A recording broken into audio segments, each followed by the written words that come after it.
in Tuscaloosa.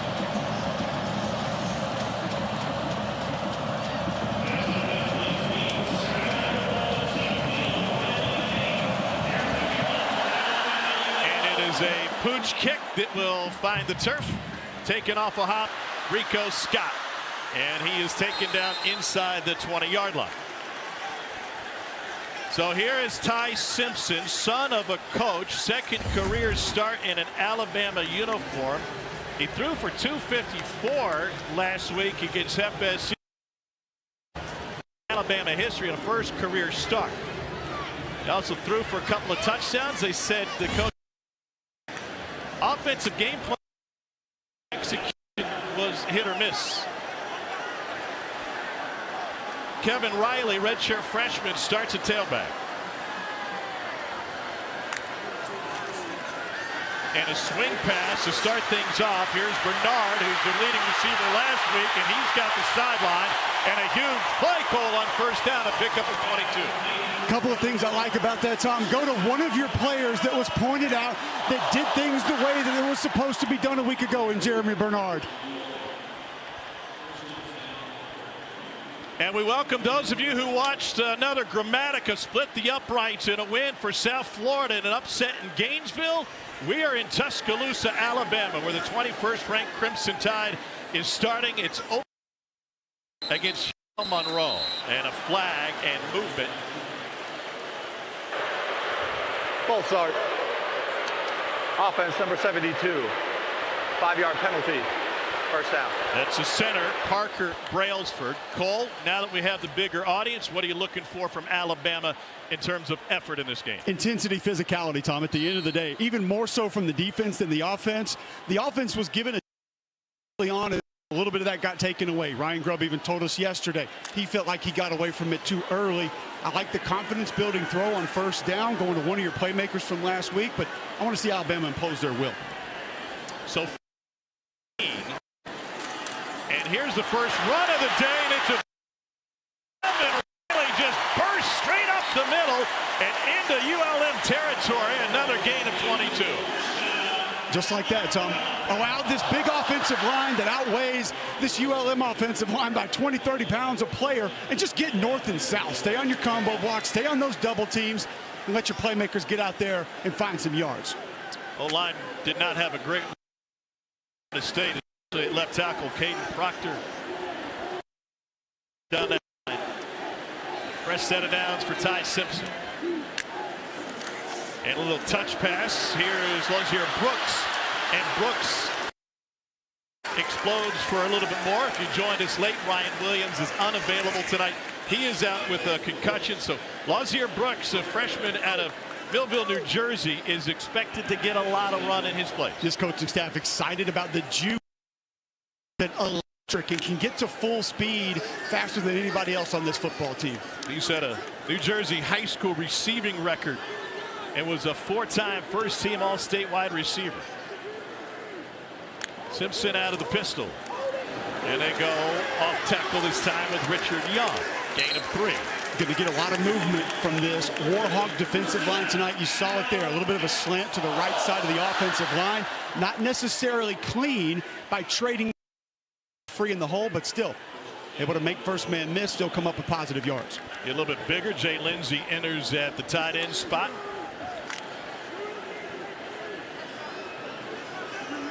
Young is off of the hip of Simpson.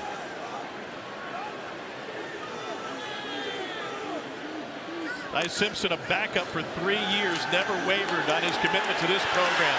Touch pass wide open, and it's a walk-in score for Jeremy Bernard.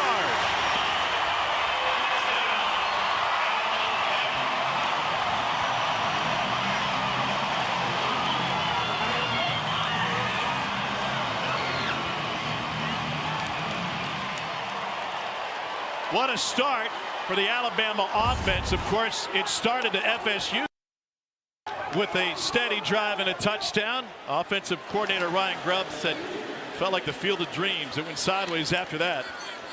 Lost last week after scoring on the opening drive, only the second time in 60 Alabama games. Like Tulty is the kicker. Just like that. Alabama cashes in on its opening drive. Ty Simpson, a perfect 3 for 3 for 60 yards. Final 29 coming on this wide open toss to Bernard.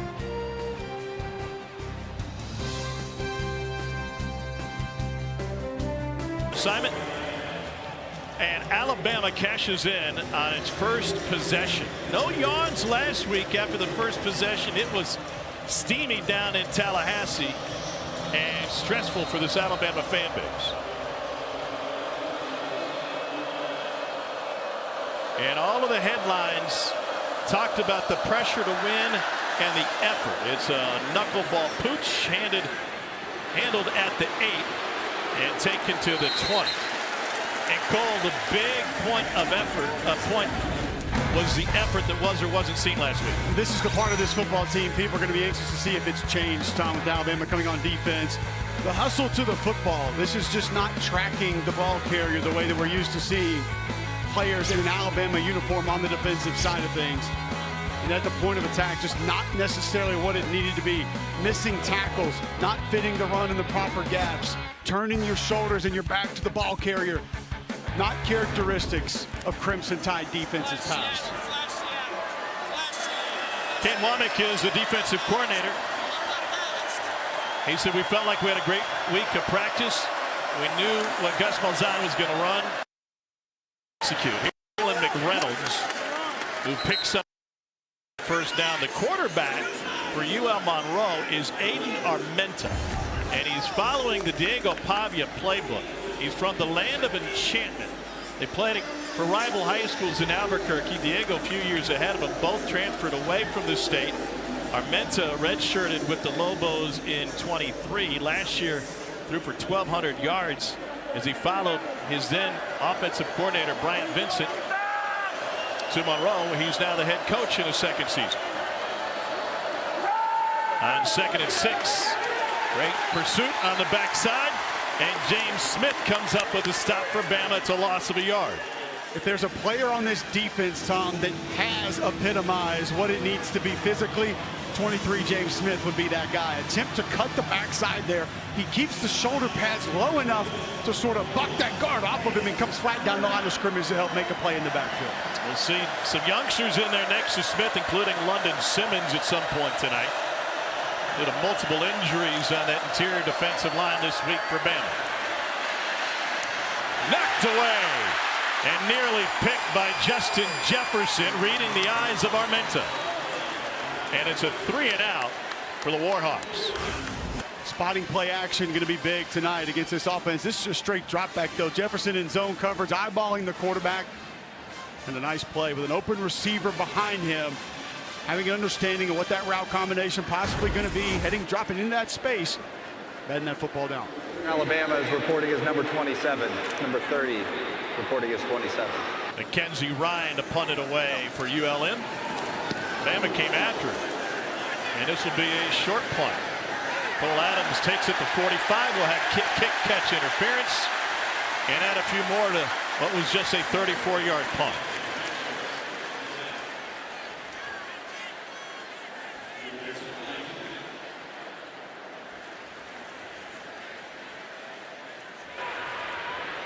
Kick catch interference.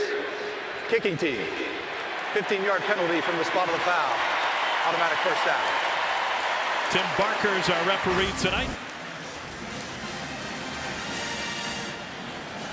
Textbook. Got to give him some space.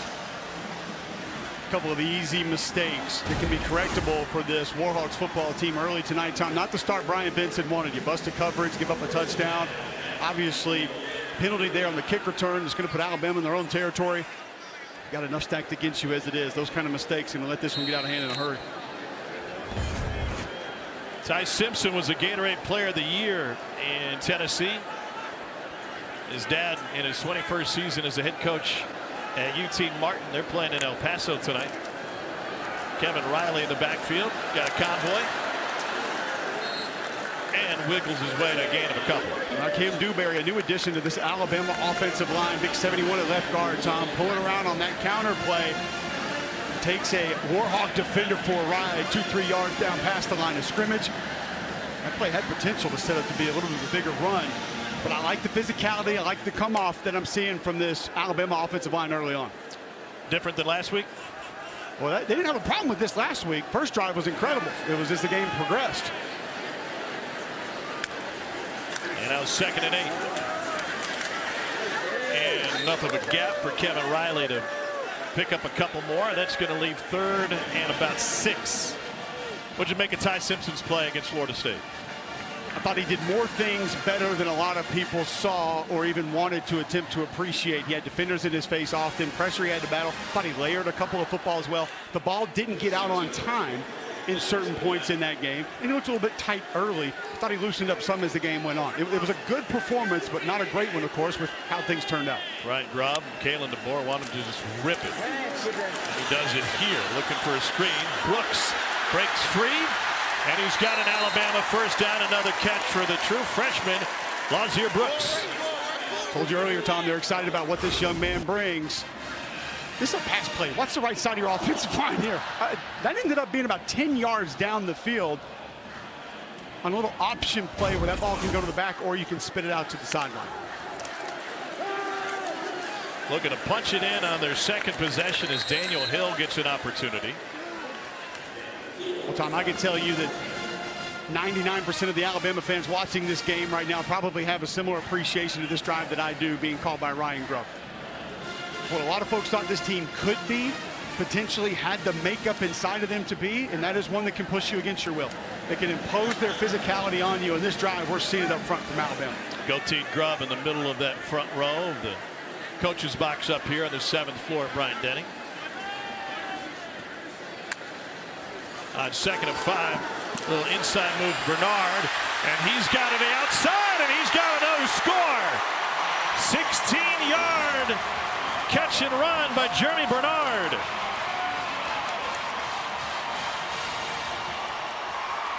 Second score of the night for the senior from Las Vegas. It's going to work out almost as just a little counterplay. Bernard in a tight formation, going to get a little push. Nice block by 71, and look at 80. Josh Cuevas, the tight end, with a finisher down to the ground, and Bernard makes a mighty move to cut all the way back across the grain into the end zone. No Ryan Williams tonight. So far, the Alabama wide receivers have looked top-notch. Talty punches another one through. Bernard and Brooks carrying the load on this last drive, and Jeremy Bernard, who was one of the leading receivers in the country last week, already has 2 touchdowns tonight. We're not even midway through the opening quarter.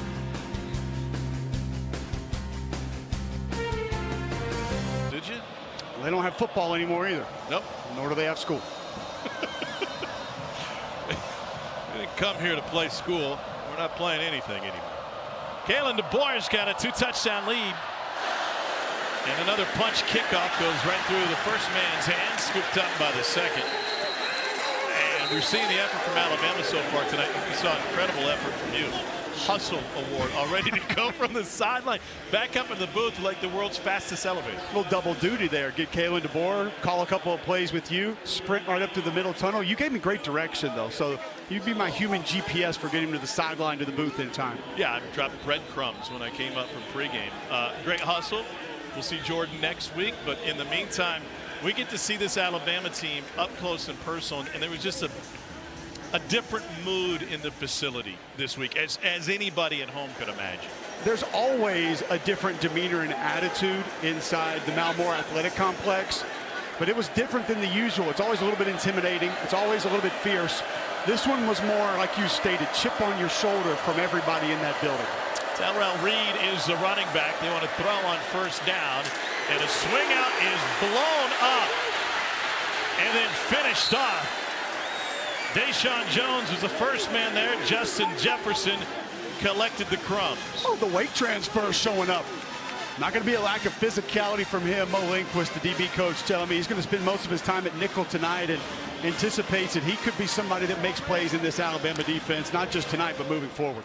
So they got Hunter Herring in at quarterback right now. He is a dual threat Swiss Army knife type quarterback. He will line up all over the field for the Warhawks this evening.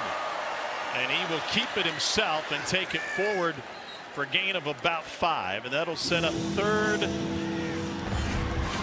more than 6. Herring 11 games in his career. He's been besieged by injuries, but he's got a blocked punt, a couple of huge passes, including in their win against Troy last year. Now they'll switch it back to Armenta.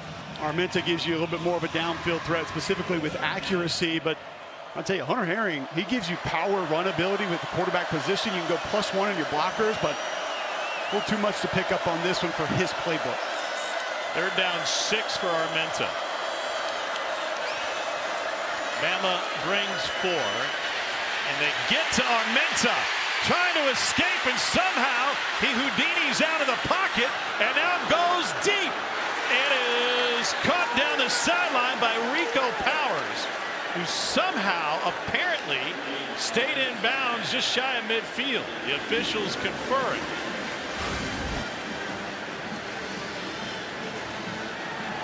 $33-yard gain. Rolling on the field is a completed catch for a first down. Well, just a scramble drill and an excellent throw from Armenta right on the sideline. Possession yet with that toe on the ground?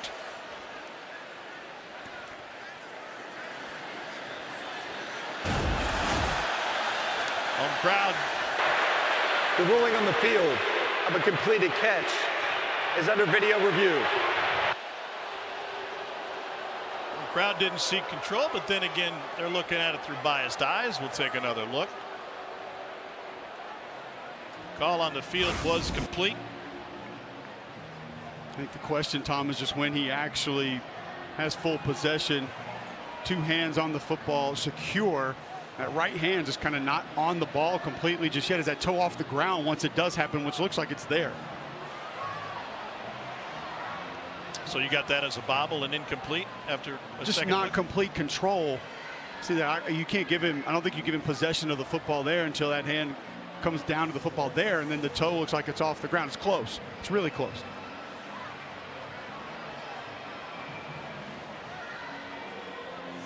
So they'll take further look at it. Armenta did a fantastic job getting out of trouble, even to get it away, and avoiding a sack. And there's a nice job up front by Quay Russo, number 4 off the edge. That was that 4-down look that Kane Womack said we'd get more of. He crashes down inside. James Smith loops around. And he's right there in Armenta's face, but this scramble drill allows an open receiver down the sideline. And it's going to be a judgment call of, are you allowing that possession with both hands not necessarily clamped onto that football? Yeah. I don't think it was secure until his right foot came up. But ULM could use a break here. They've only got 1 win in their history against a top 25 team. That came against an Arkansas team that was in its first year without Bobby Petrino.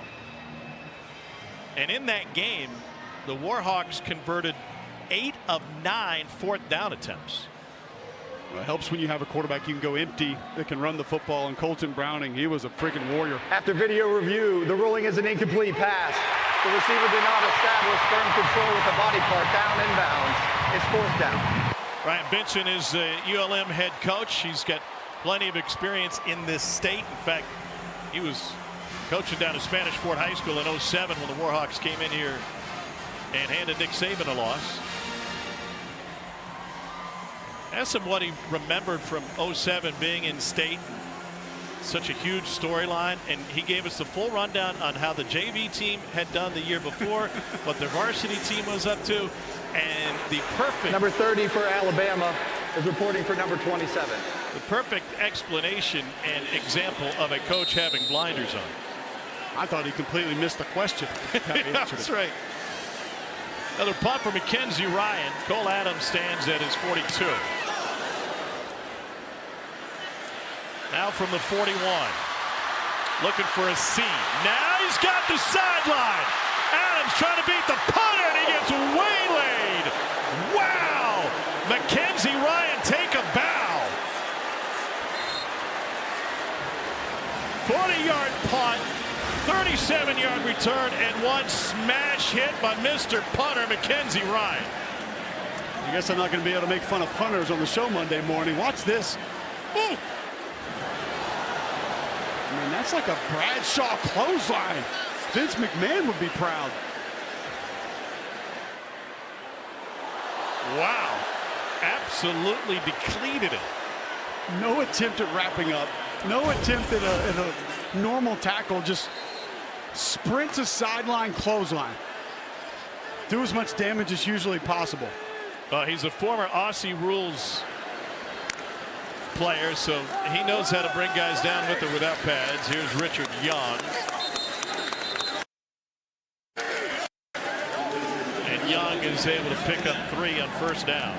That's how they tackle there? Is that what you're trying to say? That's how they tackle. Noted. And they don't have face masks either.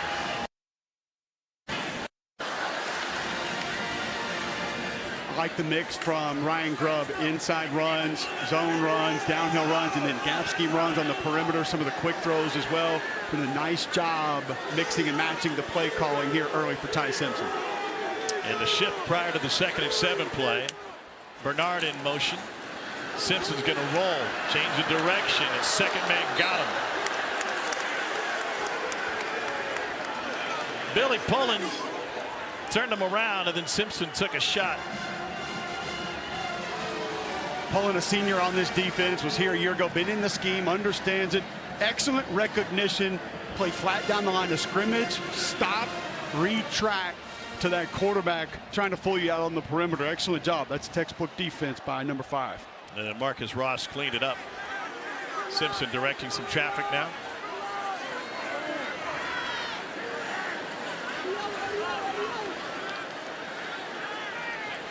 Leaves him with 3rd down and 11. Play clock at 1. Here's pressure from the edges. Simpson stands tall, delivers a strike for a first down. Lazier Brooks showing out early. Gain of 18. I guess we're beginning to see why Kalen DeBoer sort of lit up when he was telling us about this young man, the juice that he's got. But watch Richard Young, bam, right there at running back. An excellent job picking up the blitz, staying with it, pushing it past the pocket, allowing Ty Simpson to step up and deliver a strike to the youngster Brooks. Brooks already with 3 catches for 42 yards. This is the 3rd possession of the night for Bama. I'll tell you all you need to know about Brooks, Tom, is David Blue, the strength coach, said he's hit over 23 miles an hour on the GPS multiple times for this football team. That is insane speed. 1st and goal. Toss to Young. And he plows forward for a couple. This will be 2nd and goal now from the 3. What can you learn about an offensive line here? 2nd and goal from the 3. One, this defensive line is undersized, so they're going to give you movement. Can you pass things off? Can you have that nonverbal communication of knowing where someone may end up as opposed to where they're aligned initially? And that comes with reps together, working together, recognition of what you believe you're going to get, and then just can you get latched on and move people back, find a way to pick up some of those dirty yards. A big 70 in the game here at an up back spot. Here's Young, and they're just paving the way. It's a 3-touchdown first quarter for Alabama.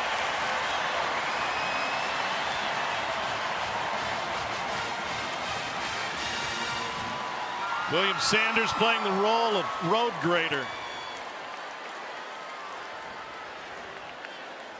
Saw a little bit of that one at practice yesterday and kind of thought to myself, okay, short yardage, extra offensive lineman in the game, that could be fun. I think that was probably fun for Sanders and company on that short yardage effort.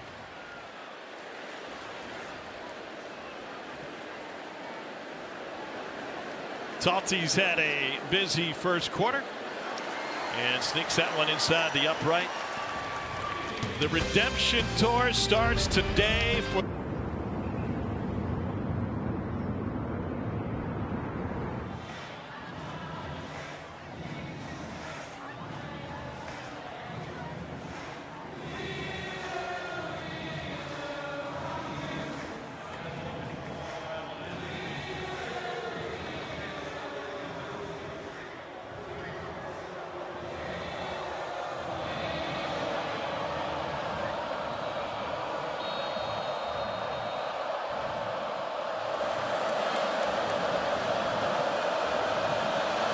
All right, gentlemen, thank you. Here in Tuscaloosa, another line drive knuckleball kickoff. This one handled inside the 30. Let's take you back to 2007. Charlie Weatherby said the biggest win of my head coaching career. Beat Alabama in their backyard. Great for our program, great for ULM, the whole city, and the whole conference. Bama was favored by 25 in this game. Calvin Dawson ran for 91 yards on 33 attempts. Bama held scoreless in the second half. John Parker Wilson threw a couple of picks. One of their 4 wins against Power 4 opponents.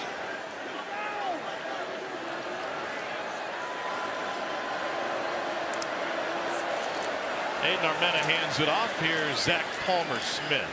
I can tell you, Tom, as a resident in this state on that day, one from a college football perspective that folks will just always, I don't think, ever truly be able to believe that it happened. You just didn't know what you were watching, which, by the way, I felt like we were watching 1927 footage there with the dirty windshield game. The dirty windshield.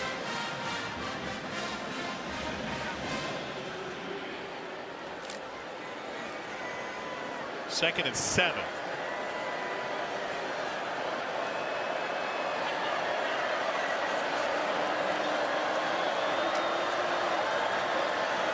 Flag down and a swing out to McReynolds, and he gets hog-tied immediately by Rousseau.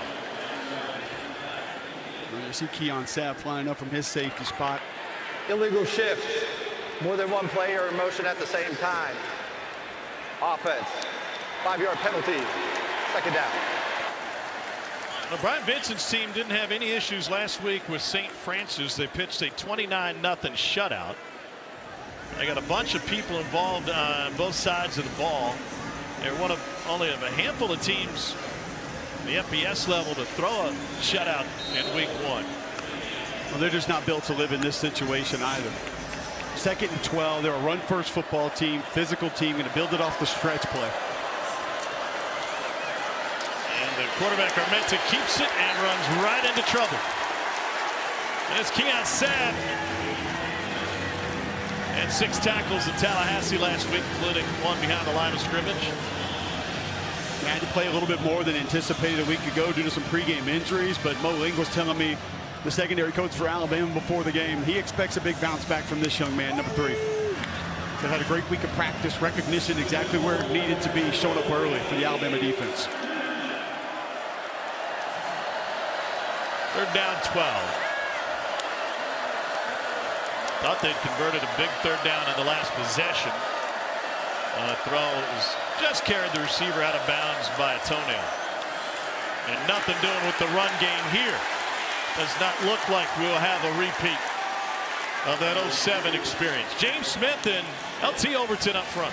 LT Overton does an excellent job of swimming inside the initial block, offering up some penetration, sneaking right between the guard and center. That's what makes that outside zone play a little bit difficult. When you have somebody that can penetrate with power, like LT Overton just did, difficult for that second lineman to take it over from the initial contact.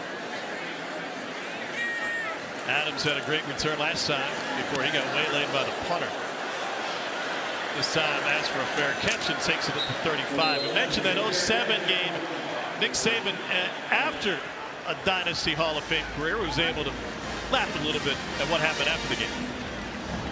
I get in my car to drive home, and I don't have any gas in the car. So now I got to stop at a self-serve, put some gas in the car, and I used to wear my LSU national championship ring. So I go to pay the guy, and the guy says, "Wow, what's that ring?" And I said, "That's a national championship ring, and we're going to do the same thing here at Alabama." And the guy looks at me and says, "We'll never do it as long as that Nick Saban is the coach." So, that's why Nick Saban always goes to full serve. So good. I love that he pointed out self-serve like there were options. And it was unleaded. Under a minute to go in the opening quarter. For UL Monroe, we got pets. Heads are falling off. Darko, Perkins, McAllister lost his helmet. They're at Saban Field. 6 national titles here at Bama. And following that loss to UL Monroe in 07, went 224 the rest of the way. It's a Bama program that hasn't been under 500 since the last game of the 06 season. They lost to Shreveport Independence pulled Oklahoma State. They're involved here on the 4th possession of the game, his first catch. The culture guy, somebody that should have gotten a little bit more discussion after last week's game, Tom. I actually asked Kalen DeBoer back at SEC Media Days, tell me about tight end. You had a couple of glorified guards in C.J. Dupree, Robbie Utes a year ago. Where's the physicality going to come from? And even he was a little concerned about what it was going to look like. Number 80 stepped up big for Alabama, especially in the run game last week against Florida State. I've been recruiting this kid since all the way back in the Fresno State days for this coaching staff. The first quarter. 1 quarter in the books, and all seems right in the world of the Crimson Tide. We're on our way to a blowout. 20-year head coach. And we discussed this earlier.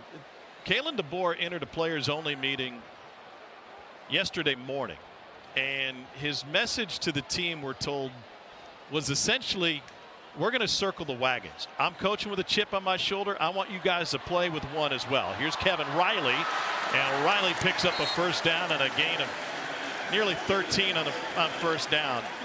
And listen, I know houndstooth is heavy when you're the head coach, but I feel like Kalen DeBoer has said enough with the outside noise. We are in the locker room. We are the ones that can get this done. He's going back to doing things his way and not really wanting to satisfy anybody else or anybody outside that facility this week. And that's what needed to be done. It's what had to be done. And I think he's got those relationships with this group of players to be able to go off script a little bit, try to motivate them in a different way. And he said, we had these discussions at times last year. Vanderbilt, Oklahoma coming to mind. That dime is complete. It's Rico Scott who gets it inside the 15. He said, but now I know these guys better. I communicate more directly. I can do it better. They can do it better with me. And the players themselves, Cole, said, it's really a tight circle. A lot of them hear from former players.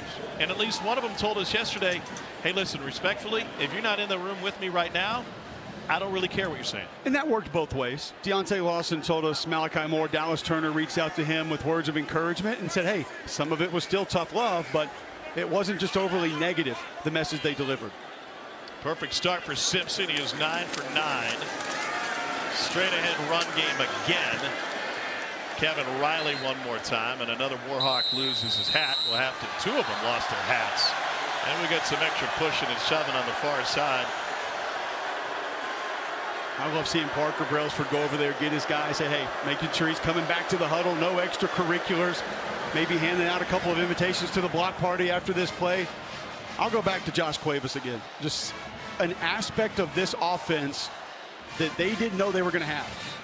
He missed some time in camp. He was a little bit dinged up, but the physicality that number 80 has added next to this offensive line has been welcomed and is going to be very useful down the road. He just popped the ULM defender's helmet off. 2 tight ends here, Cuevas and Edwards.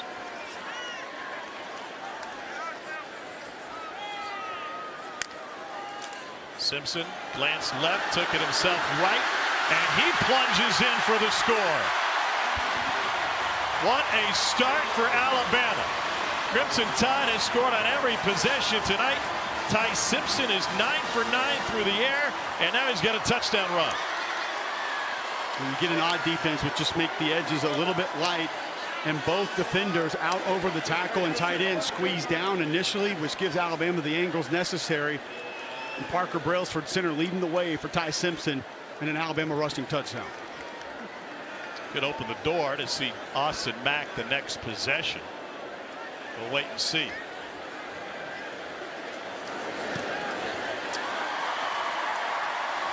$28-0. Ryan Grubb and Kalen DeBoer authored the most prolific offense in college football when they were together for 4 seasons between Fresno State and Washington, and they look to be back on track with the play calling and execution tonight. Grubb loves it, pounds all the way around, including Ty Simpson.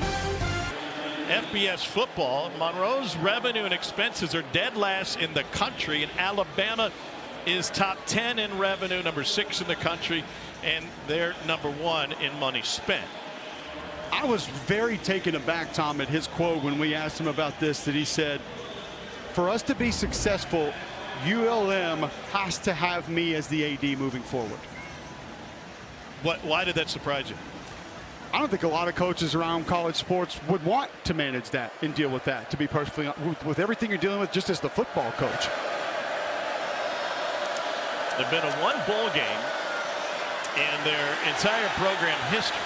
They haven't had a winning season since 2012. That's when they knocked off John L. Smith's Razorbacks.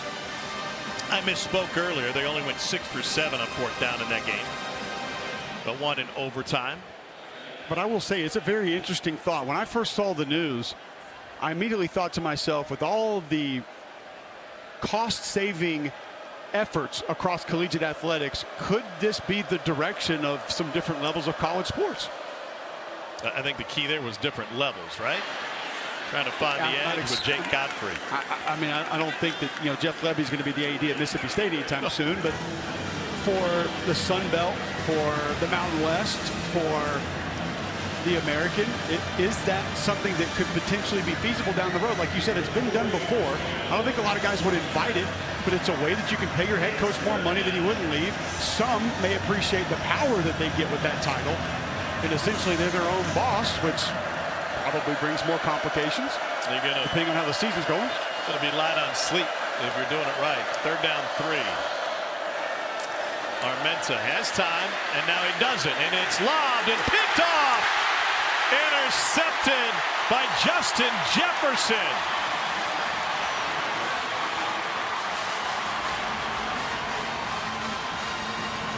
Yanze Pierre hit the arm of Armenta as he was throwing, and Jefferson is able to pick it up. You'll see 42, Yanze Pierre, right side of your screen. There's a twist and an excellent job of sticking with the rush, running through not only the center, but the running back. Gets a hand up, deflects that football, and allows for Jefferson in zone coverage again to not just bat the ball down this time, but actually come down with the interception. Well, Austin Mack, as expected, is now in at quarterback for Alabama. First clean series of the 2nd quarter. Mack 6'6", 235 out of Loomis, California. Not a whole lot of miles on his tires. He didn't play much after redshirting at Washington. And his first pass is complete to Kevin Riley out of the backfield, and he gets whipped around just shy of the 30. What does Austin Mack bring to the table? Big pocket presence, can really push the football down the field, rocket arm, and somebody who's been in this offense for multiple years. He's playing behind Michael Penix Jr. at Washington, as Riley takes it off the right side and picks up the 1st down. Not just that, Tom, but he arrived late, so he wasn't even the backup. Replay has stopped the game to review the ruling on the field. The previous play is under video review.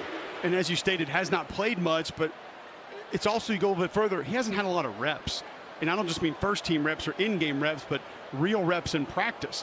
And now that he's gotten some over the last 6 to 8 months, he's made steady improvements. And Kalen DeBoer showed this last year with a guy like Gino Vandermark at guard.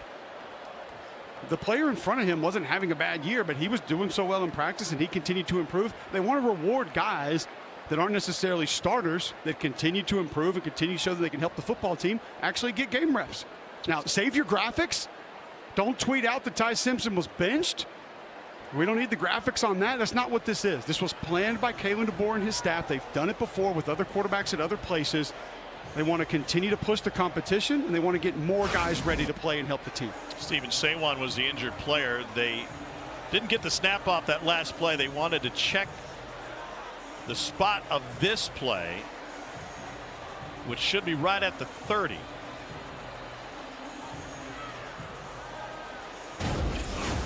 Which would have been short of a 1st down.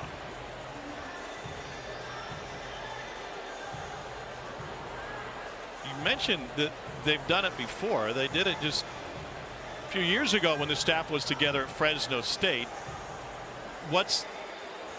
How is it used as a motivating factor for Ty Simpson? Okay, they did this with Jake Haener and Ben Wooldridge. I called Jake Haener today and said, tell me how this went down. Explain this to me. And he said, yeah, man, I won the job in fall camp. I was the #1 guy. I started the first game. I thought I played well. Grubb comes up to me Thursday at practice and said, Ben's going to get a series in the 2nd quarter. And he said, I was pissed. I was furious. He said, I played that next game like my hair was on fire, and it brought a little bit more out of me. It made me go the extra mile in my preparation and my attitude, demeanor on the field. And I think that's the goal here from Kalen DeBoer and Ryan Grubb is they thought Ty Simpson played fine. They thought he did some good things. They think there's more in there. And if something were to happen to Ty Simpson, you got to have your next guy ready. They think with what Austin Mack has done through fall camp and since the season began, has improved enough to where he deserves a little bit of time to see what he's going to do in live action as well. You see, they needed to get to the 29 for the first down. He was down at the 30, but a bad spot initially is what was being reviewed before they tried to squeeze off another first down play. Another thing Jay Kaner told me, Tom, he said, Ryan Grubb does an excellent job of never letting his quarterbacks get comfortable. It doesn't matter if you're a 2-year starter, 3-year starter, first-year starter. He said, I bet Mike Penix will tell you the exact same thing. I would tell you the same thing. He's not just going to let you go on cruise control as the starting quarterback. He is going to continue to push you. And I think a lot of great OCs do that. They find different ways to challenge their quarterbacks and try to get them to take different aspects of their game to different levels. Here I am, the offensive lineman, filling in for the quarterback. After video review, the runner did not reach the line to gain. The ball will be spotted at the 30-yard line. It's second down. There was also no targeting on the play by Louisiana Monroe. So Brian Brown, the replay official, had a lot to look at there, not just the spot, but also possible targeting. So they'll move the chains back, and it'll be 2nd and 1. Opportunity to let Austin Mack rip one to the end zone here if you wanted to. Play action. Now we got to get the chain set. Come on, fellas. The line to gain is the 29-yard line. It's second down. The clock will start on my ready for play.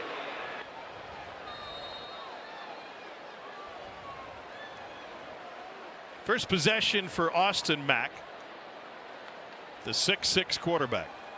And he hands it off, and they're able to pick up the first down behind the running of Kevin Riley. Right back to where we started. Yeah, good penetration up front from the Warhawks. Cliff Mosley, big D tackle out of Henderson State. I talked to Davin Williams, their defensive line coach, who's a teammate of mine at Auburn, about this D-line today. He said Cliff Mosley is as steady as they get for them. The guy they're going to be leaning on tonight for penetration and try and disrupt some things with that run game. Started his college career playing Division II ball at Henderson State. Mack, a bullet to Riley out of the backfield. You're seeing what kind of weapon Kevin Riley can be tonight, Tom, but not being handed the football. Utilize out of the backfield. You have to catch the ball at the running back position in this offense. You're the primary read often. There's an entire package for that. And this young man's done a great job getting his weight up. He was floating around 180 the entire offseason. He's now up close to just under 195 to allow for a little more durability. 22 miles an hour on the GPS. He can provide that explosive capabilities out of the backfield. From just across the river, Northport, Alabama, and Riley takes it down to the 6.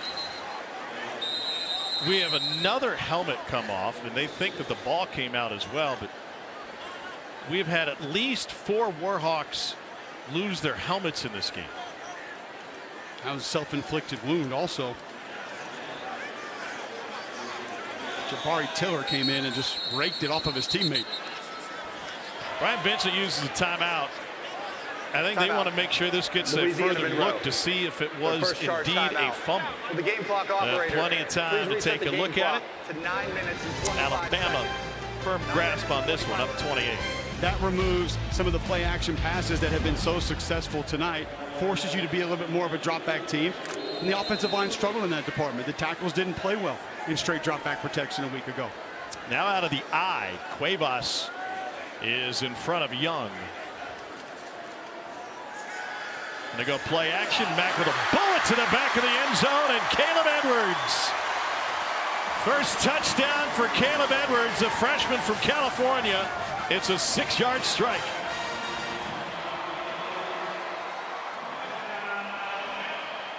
Edwards thought he was going to be playing basketball at the next level.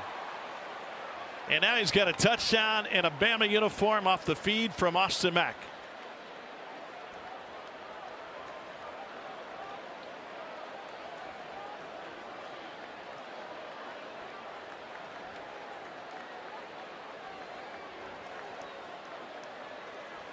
Caleb Edwards from El Dorado Hills, California. Playing the All-America Bowl. He averaged 16 points and 8 boards a game as a high school basketball player. He showed up motivated one night when Dan Lanning was recruiting him and in the gym, and he yanked down 21 rebounds in a single high school game. That's pretty good. He said, I don't know. I guess I was motivated. I suppose so. Talty 7 for 7, 35-0 Bama. There's a flag now. Running into the kicker defense. The penalty will be declined. The extra point is good.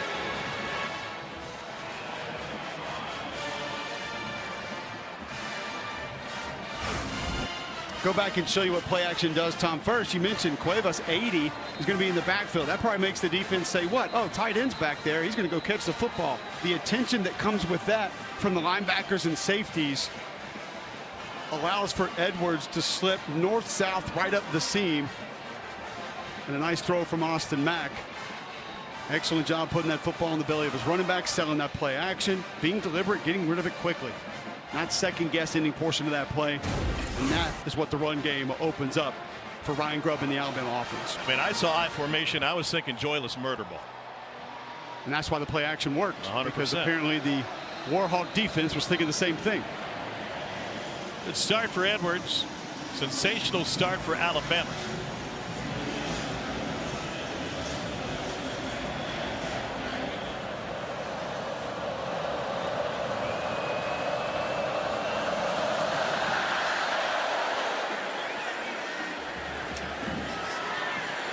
A little hezzy at the beginning, and flag coming in on the tail end.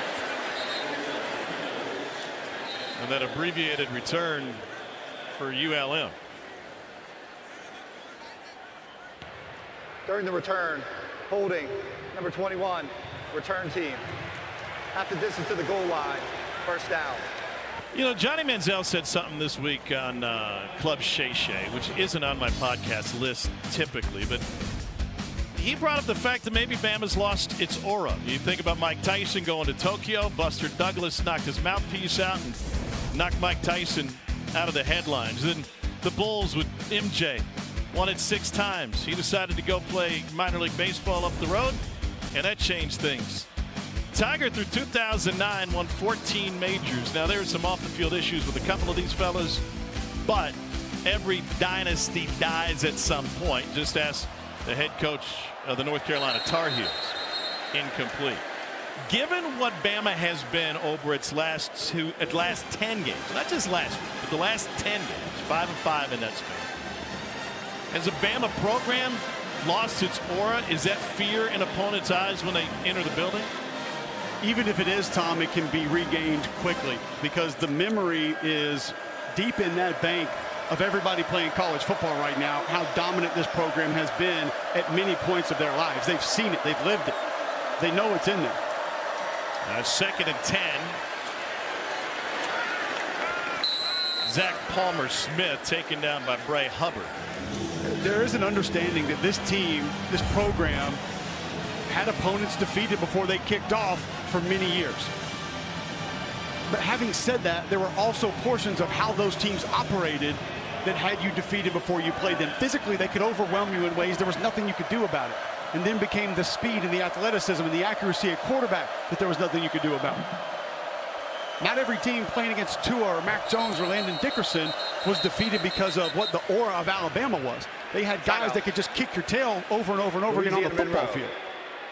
Second charge timeout. ULM uses a timeout in advance of a 3rd and 6. Warhawks have yet to convert a 3rd down tonight. They are 0 for 4. Let's get it to our friends at Academy Sports and Outdoors.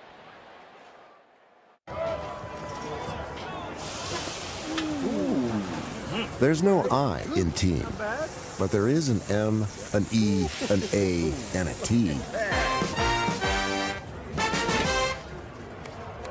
favorite thing is when I tell my kids 35-0 Bama on top of Monroe. The defense has one takeaway tonight, and they've held the Warhawks to just 17 total yards on 14 plays.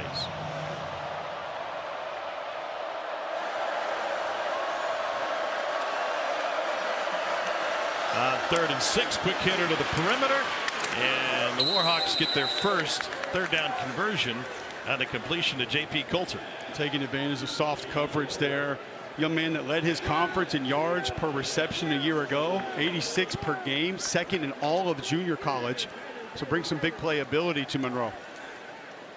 Out of Ocean Springs, Mississippi, picks up the initial first down of the game compared to 14 for Bama. I'd like to see the Warhawks get to that stretch play here, Tom. The entire offense built around it. Going to have to try to find a way to make it go at some point if you're going to have extended success. Dorian Lewis, a tailback. He's got a huge hole on the left side, but it closed quickly. Deontay Lawson in there to deliver the wood. This is an important play right here, Tom. This is one that exactly number 0 failed on time and time again a week ago. Shoots the hands, removes the block from him, plays flat down the line of scrimmage with square shoulders. Deontay Lawson, that is the young man we thought we were going to get heading into this season. Didn't have him a week ago, and he gave us some reasons why that we can hit on after this play, but that was Alabama inside linebacker play right there. Now 2nd and 9.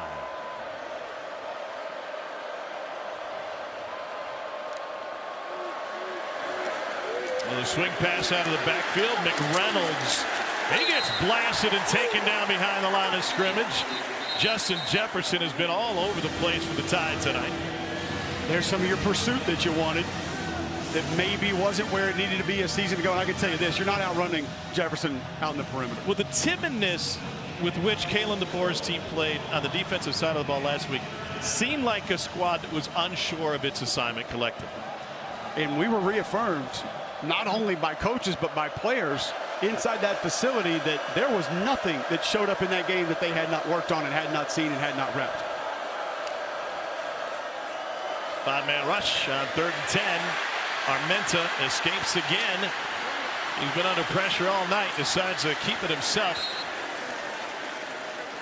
and ends up picking up 4 on the scramble. Interestingly enough, Deontay Lawson now lined up out on the edge in a little eat game, end-to-end tackle around. He's the penetrator, sort of starts that pass rush and allows James Smith to loop around again and have an open run at the quarterback. Eat, end-to-end tackle, end. End, tackle, around. Not a text, tackle, end around. I don't know why Capo's looking at me like that. It's number 30 the name of the game. is number 27 for Alabama. Number 30. Mackenzie Ryan to punt it away.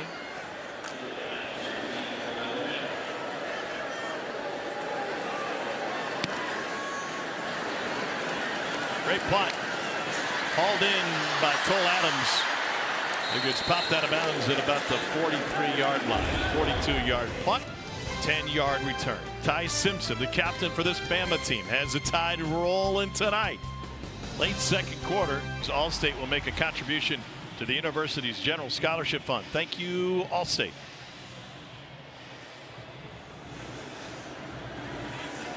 $35-0.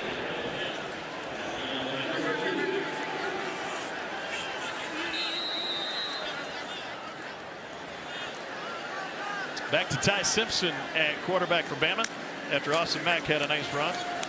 And Simpson delivers it on time to the perimeter. Isaiah Horton, who was limited in the Florida State game, had a good week of practice. Just couldn't work his way around that block from the wide receiver, but Caden Proctor, an excellent job out there with the block as well, about 10 yards downfield. 5 touchdowns in the first 5 drives. First time for Bama since they blew out LSU in 2020. That was a 55-17 game. Mac Jones threw for 385 and 4 touchdowns.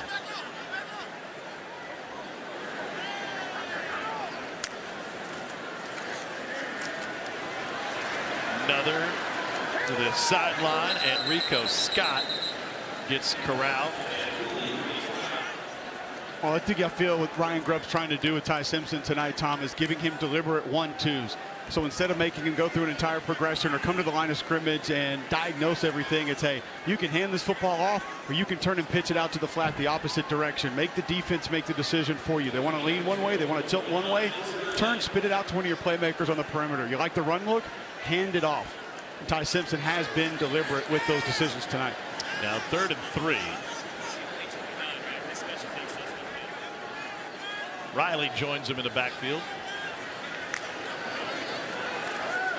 Goes to Riley and gets taken out of bounds after the first down. One thing that Ryan Grubb mentioned to us in terms of the plan attack for Ty Simpson, he said was the same thing he told Michael Penix when he was at Washington. If you've got the one, meaning your first choice, take the one. Penix loved to look downfield, loved to take deep shots, and it goes to the old adage, you're not going to go broke taking a profit. If you can get 2 yards and let your guy go make a play, do it. As my good friend Roman Harper, who is an above average football player inside this program, says, free grass, man. When it's there, you take it. Was he doing yoga this morning? Probably. To the ground game. Also, was it 7 degrees in Columbia? He had the sweater, it looked like he had a scarf on, turtleneck. I was like, man, winter hit quick up there in Mizzou. Big win for the Tigers over their rivals in the border war. How big is that rivalry? A lot of folks watching this game don't really understand just what it means, what it is. Yeah, they literally burned Lawrence down back in the day. It was an actual war between the two. And then when they started playing college football a few years later, the survivors who fought against each other would be on opposite sidelines. We thought poison in trees was bad.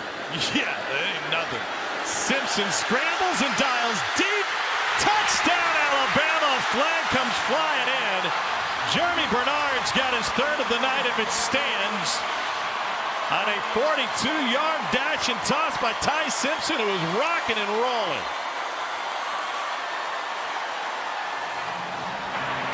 All for Pass nothing. interference. Offense, number 5. 15-yard penalty. 2nd down. Well, Bernard might make the block party for this route, which gets him into the end zone eventually. But DB's just kind of lost his balance too, but just a little bulldoze. It's not Jeremy Bernard's fault he's in the way of his route. Oh, Rubbin's racing. It's like I tell my kid, first baseman wants to stand in the baseline, you run over him. He's 5. Jeremy Bernard's like, it's a post route. I'm running to the post. He just happened to be in my way. I'll tell you this, Tom. We were at practice yesterday watching Jeremy Bernard run routes. They didn't have pads on, didn't have numbers. And I went and asked a member of the staff, I said, who is this kid running routes? I said, that's Bernard. He looks like a lighter tight end when you see him running around. The physicality that he's able to bring to the receiver position, uncanny. 6'1", 204. Simpson with another short pass that they're hoping to turn into more. Had a hard time getting back to the line of scrimmage. Well, now the Warhawk defense is beginning to jump that route. And a lot of times, as I stated earlier, the running back is the first read in this system. I think that's one of the things that the coaching staff was a little disappointed in that Ty Simpson missed a week ago. You brought it up. Take the initial read. If it's there, throw it. And those backs out of the backfield, one that maybe you had some easier yards to gain on, and taking advantage of it tonight. But now you're seeing the defense adjust a little bit, get to that flat a little bit faster.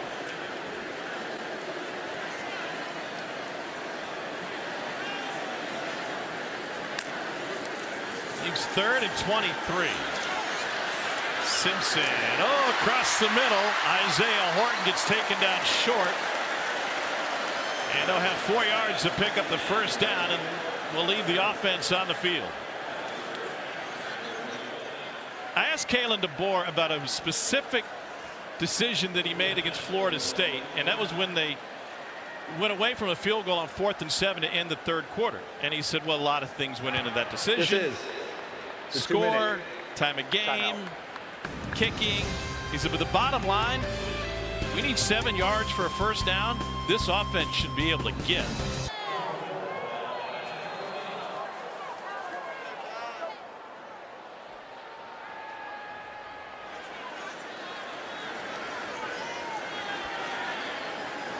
$35-0.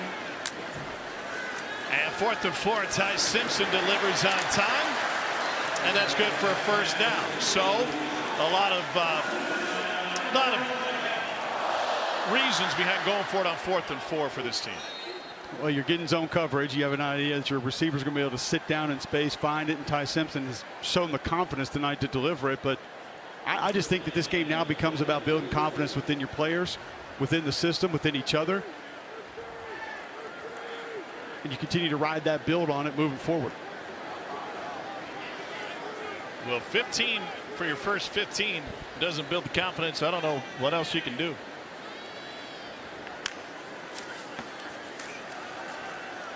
Riley spins his way to a first down for Alabama. Nice pull by right guard Gino Vandermark, and they were concerned about Riley's weight. So the reason he couldn't get on the field is he's walking around at 180. He is not afraid to get north and south. 1:15 to play in the first half. Simpson stays perfect. By the way, of note for UL Monroe, Steven Sawan, one of their linebackers who was injured earlier this quarter, was taken back to the locker room on a cart. He suffered what appeared to be a leg injury for Bryant Vincent's squad. Now 2nd and 5. Pressure from the edge. Simpson's got a lead blocker. He's got a first down. There's a flag down, and Simpson goes for the pylon. The official got knocked down, and now he says he was in.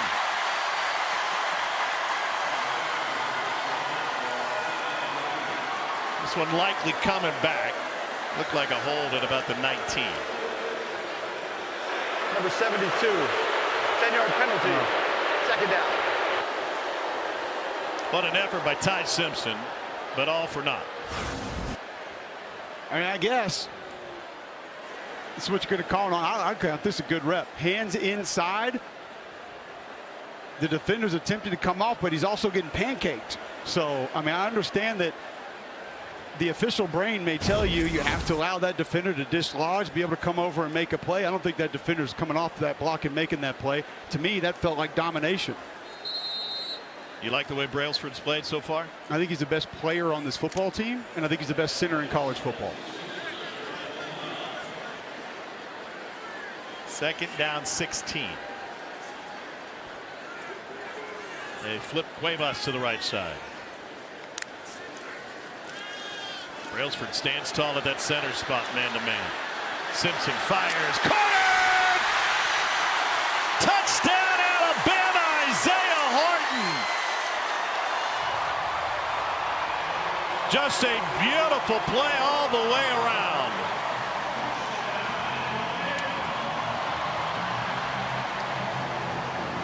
Ty Simpson has started this game 17 for 17.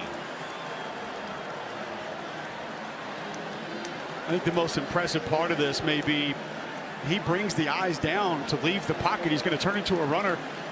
They come back up late, and he had to deliver a strike to fit this in between the coverage. Had some zip on that football. Accurate throw. Nice play by Horde to be able to get in. That's big time play from Ty Simpson.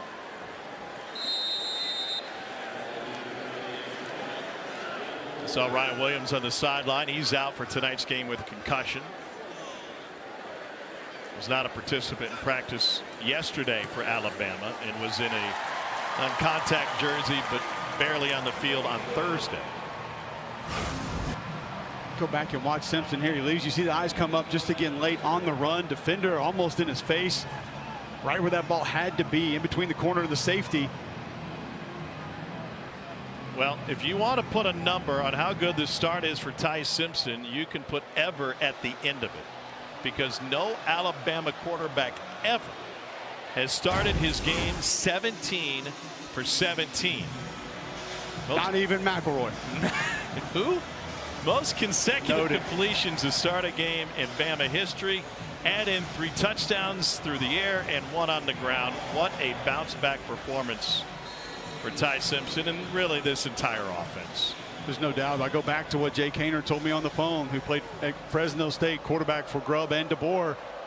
They pulled the same move with him, and it lit a fire under him that he did not expect to have at any point in that season. Had a great visit with Ty yesterday. Peter Nataro handling the kickoffs. He talked about the ability to leave in this transfer portal era, and he said, I had so many guys in front of me. I'm not the first one to go down this track. I saw what happened with Brian Robinson. I saw how Mac Jones handled things. it's not unique that I'm staying here because I believe in what I can do and the opportunities that are in front of me. I also think, Tom, a lot of people just feel like that leadership is just handed over at this program. And I think specifically at this program, it's as far from that as possible. It's earned here. You don't get it because you're a senior. You don't get it because you're a 3-year starter. You get it because of how you carry yourself, handle yourself, and how you perform. Warhawks trying to get to the locker room, and man, they paid a price to do that. Dylan Howell. Pardon me, Nikhil Hill-Green. What a lick, and I don't think ULM, well, maybe they're going to take one more snap before the end of the half. But that's the stretch play that's got to go. You going to interview somebody on their way into the locker room, or you right take the night off? It's only the second first down of the game for ULM. Coming up at the half, you can watch the live performance from the $1 Million Band on SEC Network Plus. Start streaming on the ESPN app. A sigh of relief collectively for Alabama fans. Everything is back to normal through one half tonight. It's a 42-0 lead for the Crimson Tide, who are trying to even their record on the season. Monroe will get the ball to start the second half. Bama quarterbacks a perfect 20 for 24 touchdowns. Ty Simpson and Austin Mack have been sensational. So is Dari No. Can't get much better than that. And no return for the Warhawks. Tom Hart alongside Cole Kublik. As I mentioned, Jordan Rogers has the night off. No nights off for you, and that includes Read and React Monday night. We got Roman Harper in studio with me every Monday night on the SEC Network, where we're going to go through and tell you what we like, didn't like about certain teams. But Read and React from the first half, we wanted to see this Alabama defense be physical. Deontay Lawson is going to play. Watch the shoulders stay square first and foremost. This is the Alabama linebacker play that we expected. Straight down the line of scrimmage, shoulder square, take on the block, shoot your hands, and get your face mask in and the ball carrier and make a play. And he admitted to us, Tom, when we met with him, said, I questioned the knee a little bit. There was some doubt there, and it's understandable coming off an ACL reconstruction. Armenta delivers a strike for a first down in the first play out of the locker room. How does it, you went through that as a player as well. How does that doubt impact you on game day? You just don't know. And you've been through practice and you've been full speed in practice. Games are always different. You've heard me say it before. First couple games of the year, you play 3 plays and it's like, did we even condition?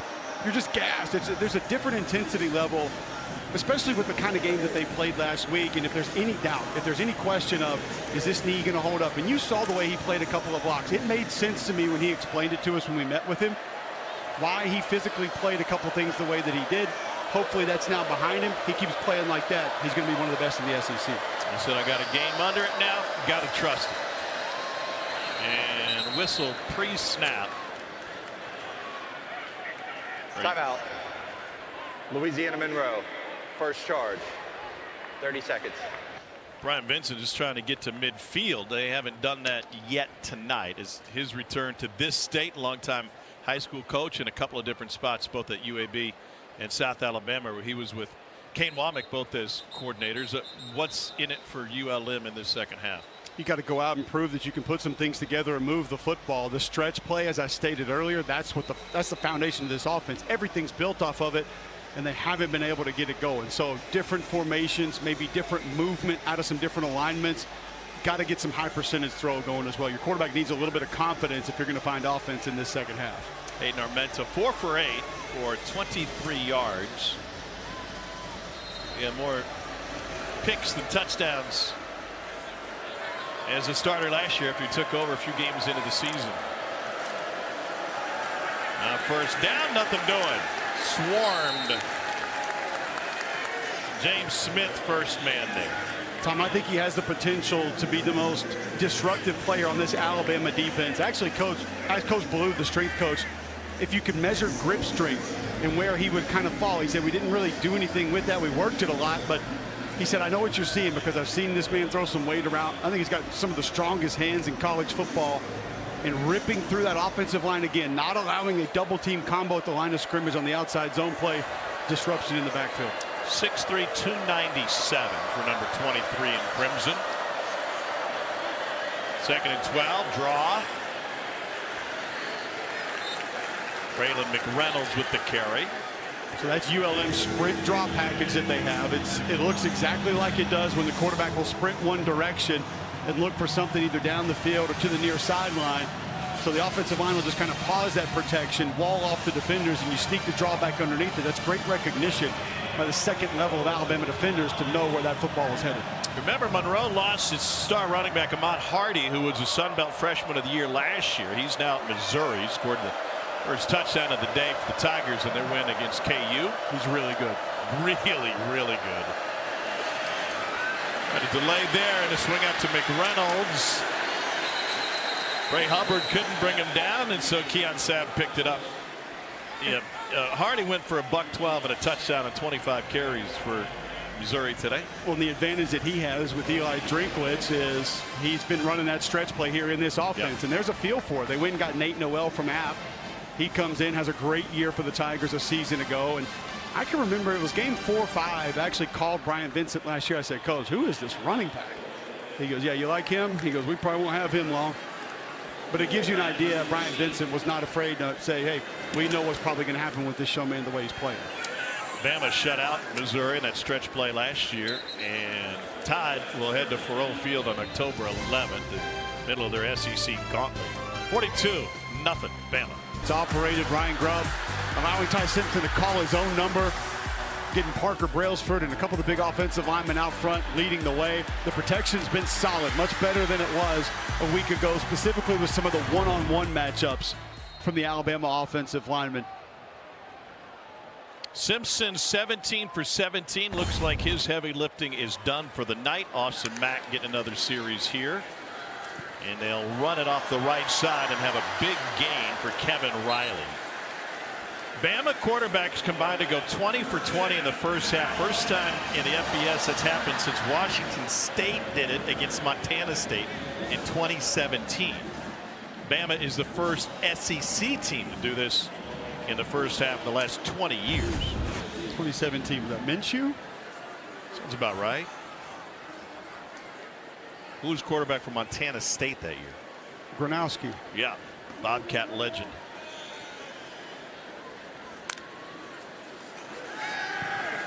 Pressure. Mack gets away from it and goes straight ahead. Took a lick. There's the inside move again against Caden Proctor. It's a very aggressive set, specifically when you have the tight end staying at home with you. And the tight ends were actually really nice helping out in protection a week ago. Proctor does not have to set out that wide. Just one, he needs to have a full understanding of what the entire protection is other than just his own. The inside move's been giving him some trouble this year, though. Yeah, he allowed a career high 6 pressures against Florida State last week. Interesting talking with Ryan Grubb about Proctor's game. He loves to try new things. Mack escapes pressure there. They had him by an ankle. That wasn't enough. And then he steps out of bounds. And he said, sometimes let's just focus on the fastball. All right, let's not worry about having a 7-pitch repertoire. Let's keep it simple. Let's focus on the fastball and then move from there. It used to be, Tom, you had a quick set, you had a deep set, and that was about all you brought to your repertoire. Now it's you got the single arm stab, the inside stab, you got a hinge, you got a deep set, a quick set, a half set. And sometimes you outthink yourself. Just get the guy blocked. I'd never thought of an offensive lineman overthinking the game until Ryan Grubb walked us through that. It's very common, specifically in pass pro. On 3rd and 6, here's Brooks again. The freshman is having a splash tonight. Lazier Brooks filling in for Ryan Williams, and he has made it a night. That's his 4th catch for 58 yards. When we saw Ryan Williams be moved a little bit more in that opener against Florida State, Brooks going to be more of an inside receiver. Now, if you have that kind of twitch inside with the ability to move that young man around still, and Ryan Williams, his receiving core trending up for the Crimson Tide.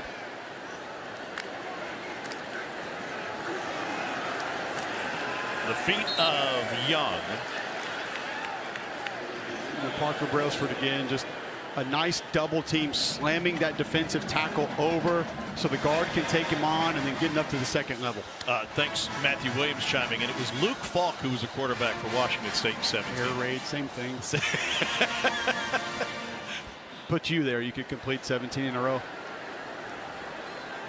Slinging MacBooks all weekend. What's wrong with a pigskin? 2nd and 6.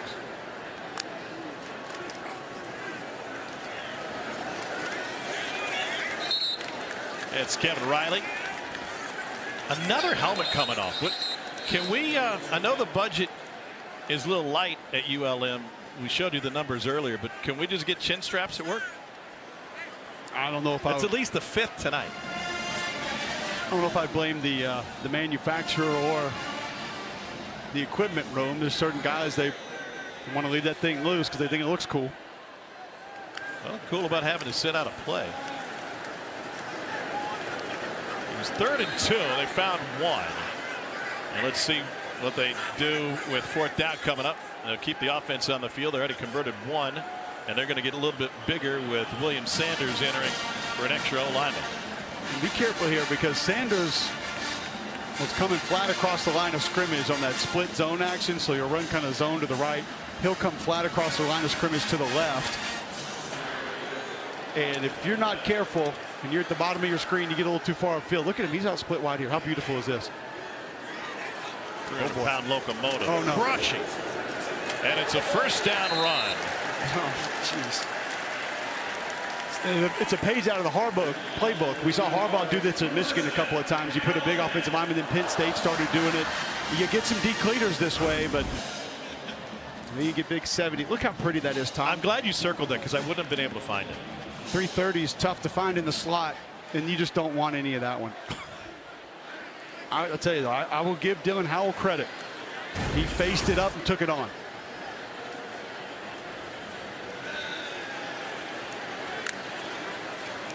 Austin Mack at a Folsom High School in California, and the first miss of the night for either quarterback. Overshot his man. They're now 21 of 22 through the air. A little amped up on that throw. Austin Mack could poise in the pocket, but that's one you just take a little bit off of. Put some air underneath it. Let your receiver adjust if he needs to. Go make a play.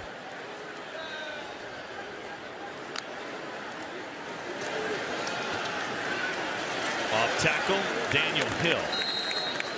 Cam Dewberry has been exceptional with the kick out blocks on counter power tonight, and another example of just digging a defensive end out of the hole. A little bit of leakage from the backside ends up making that play, or else that one could have been out the gate. Daniel Hill, Tom, 6'1", 244. He is a 750-pound squatter. The lower body, Saquon-esque. 3rd and 6. Able to swing it out, and it's dropped. First opportunity for Pritchett tonight.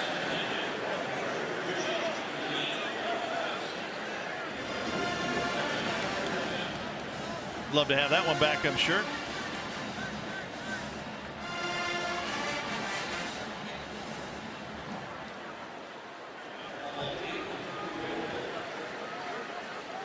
So the first field goal attempt is the first drive that doesn't end in 6 for Bama.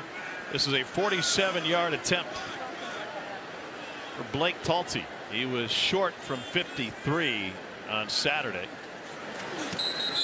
And we got whistles pre-snap. The ruling on the field of an incomplete forward pass is under video review.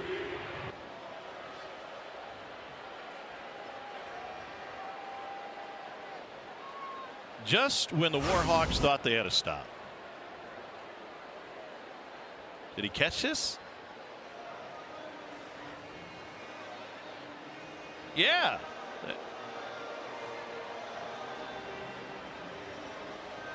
Didn't see the ball hit the ground.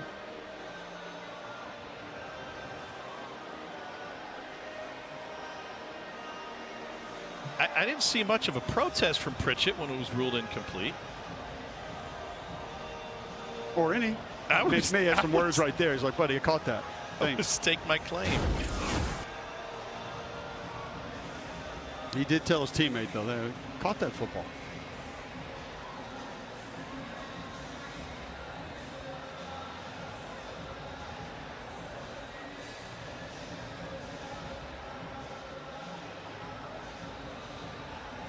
Like you said, Tom, ULM thinking finally get a break, finally get a stop, forced a field goal attempt, and now it appears as though this one can go back against them as well. And now they'll go back and see exactly where he stepped out of bounds. He advanced inside the 30. And looks like, I think the other question is, where is the whistle? It looked like it was about at the 27. They need to get down to the 23 for the first down. Well, the start for Ty Simpson, going 17 for 17. The most completions without an incompletion in a game in SEC history. And for all of FBS, he's the third FBS player to go 17 for 17 or better in a game in the last 30 seasons. Zach Wilson did it against Western Michigan, an 18 for 18 performance for BYU, and Garrett Schrader at Syracuse did it against Wagner in 22, going 17 for 17. Garrett Schrader, the helicopter man at Mississippi State. Yep. So no SEC quarterback has gone 17 for 17. Not even Jordan After Rogers. video review, the ruling is a completed catch. The ball will be placed at the 28-yard line. It's 4th down. Assuming Simpson is done for the night, what message was he able to send with his performance tonight? I think confidence and quick decision making, the ability to execute plays that they're drawn up with urgency. I think there was a little bit of pause in a couple of his throws, a couple of his drops last week. He would admit that. A couple of times ball could have gotten out a little bit faster. Maybe a couple of times he saw the protection a little bit more quickly than he needed to. He was decisive tonight. They had him on the run. They had him carry the football, had him push the football down the field, play action, turning his back to the defense, asked him to do a lot of different things. And it felt like this coaching staff got maybe exactly what they wanted, Tom, and that was a little bit more out of Ty Simpson. 46-yard attempt now for Talty after the review and the spot.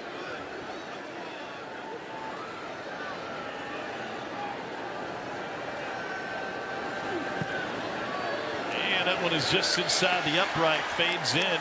Talty did not have a good warm-up tonight, pregame, but he has been perfect in game. Bama by the buttons and scream at him like Saban could if a guy wasn't on. He wouldn't be in the lineup anyway. Probably wouldn't be. And Aaron Boone had a term that he used that day, and he's repeated, and he said the pinstripes are heavy. Meaning the pressure to win the last game of the season when you're the manager of the New York Yankees is unmatched by most, except right here in Tuscaloosa. It's the only game in town. Let's get to the studio checking with Dari.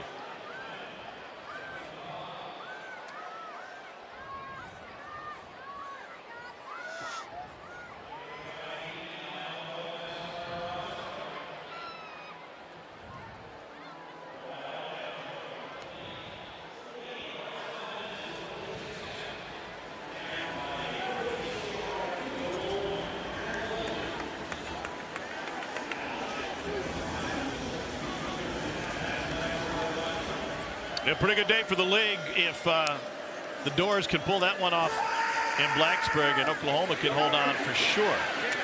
But going back to the comp between the Yankees and Alabama football, houndstooth is heavy. Like the expectations here are unlike anywhere else in sports. And so I think Kalen DeBoer certainly was aware of that, but you don't really feel it until you get here. No, you don't know what it is or how it's going to be, one, until you are in it, you live it, it's yours. And then I think even now, Tom, this thing got toxic faster than any other Alabama loss or bad performance that I have lived through. And I've lived through, not a ton, but a couple of tough seasons and tough losses. Now with social media, now with more people covering games, talking about games, this thing got ugly fast. And I think that's why some of what you discussed earlier about the attitude, demeanor that Kalen DeBoer took inside his facility with his players, changing some things up, maybe allowing his players to see a different side of his personality, because he knew. He didn't want that to get to them to the extent that he knew that it could. I think he can handle it. He knows what it is. Like you said, he knew what this job was going to be when you took it. But people talking about your buyout after the first game of the season, I don't think he ever anticipated that. No. 3rd and 14 and nothing doing on the left side. I was joking with him after practice on Thursday. He had the group gathered around him on the first field behind the Mount Moore building, and as he was talking to his team about focus and staying dialed in and working with each other and being accountable and all the things you would expect for a coach to talk about after a loss, just then 5 helicopters cruised right over the practice fields that were rehearsing the flyover from before the game tonight. And we were joking afterwards. I said, you know, you could have told him. He said, I said to focus, don't even look at the choppers, right? And everybody was dialed into his message. And my joke was, you could have said, hey, they're coming at us from all angles. Like, we are under attack, fellas, from everywhere, even inside our own fan base. Kick catch interference. Another kick catch interference against 22. the Warhawks. 15-yard penalty from the spot of the foul. 45-0. Alabama looking to even its record after forcing another 3 and out. See who's at quarterback when we return.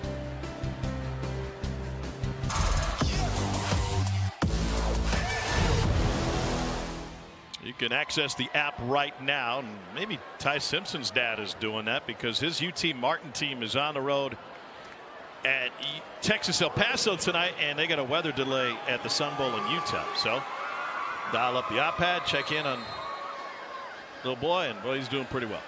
17 for 17 tonight. Bama has gone deep.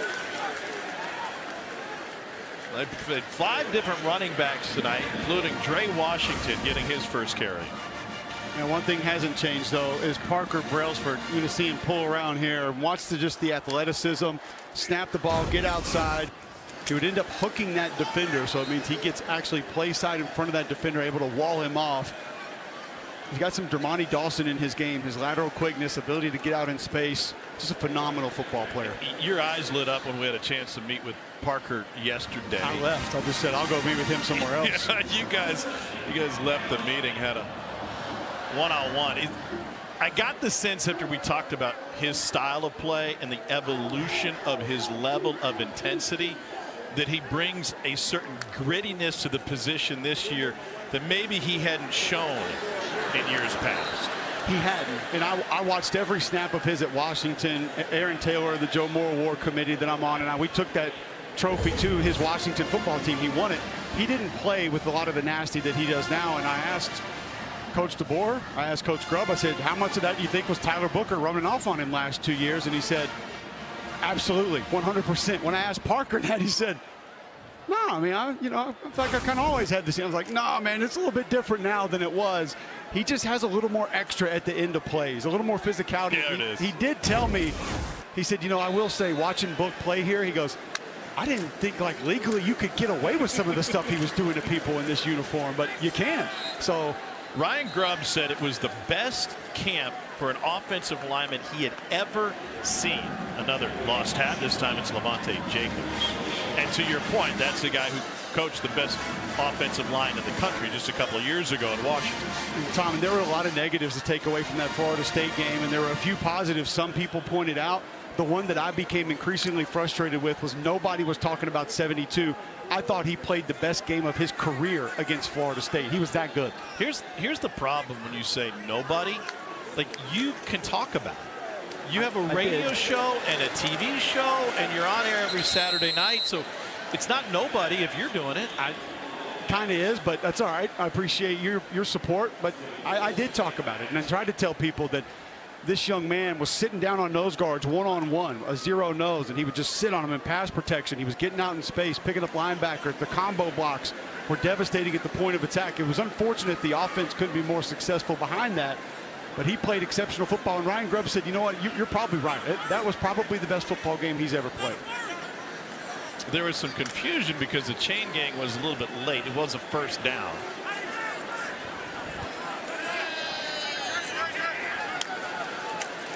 Austin Mack getting some valuable reps. And to follow that up, Tom, the cool part about having that conversation with Grubb and DeBoer was sort of where it went next. And it was, yes, Parker Brailsford took some of that from Tyler Booker. And now they're seeing some of Parker Brailsford rub off on the other offensive linemen, specifically Caden Proctor, who's needed a little extra oomph, hasn't been through the last 2 spring practices. Look at this. A catch and run for Cole Adams. Great play by Adams. Coming off play action again, Austin Mack, just nice quick delivery, accurate. Ryan Grubb moving the pieces around to be able to find uncovered receivers. Handoff to A.K. Deere, and he takes it inside the 5. You think this is the last rep for the starting 5 on the O-line? I think so. I think you would like nothing more than with almost under 120 left in the 3rd quarter to allow this group, who played phenomenal football tonight, to just dominate one more score into the end zone and then call it an evening.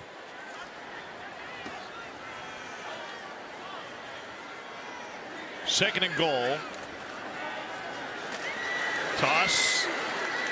And maybe a yard for Dre Washington. Bama's rolled 5 different running backs in tonight. And they like a lot of these young men too. Dre Washington, I watched his Raging Cajun film and kind of started wondering why. I know the whole portal rankings and this and that. Why he's the best this in the portal. How do we even know? A lot of the guys in the portal have never played. You're just basing it on their recruiting stars. I didn't feel like he was getting any discussion really. And you watch him get into the open field. He could run away from people. He could run people over. I thought he was a very valuable get for Kalen DeBoer. Mack pulls it back, shot to the end zone, and a touchdown for Josh Cuevas. Second of the year for the Bama tight end.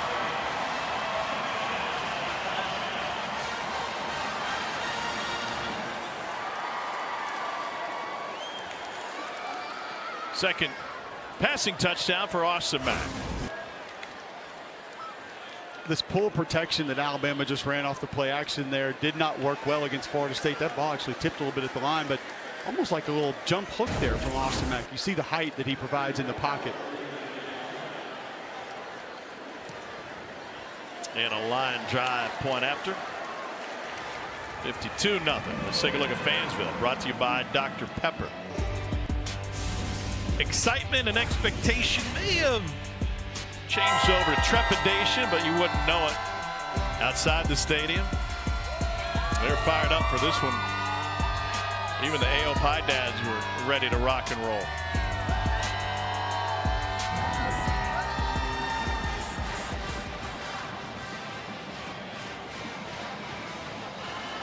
It's Alabama, Tom. We love our football here.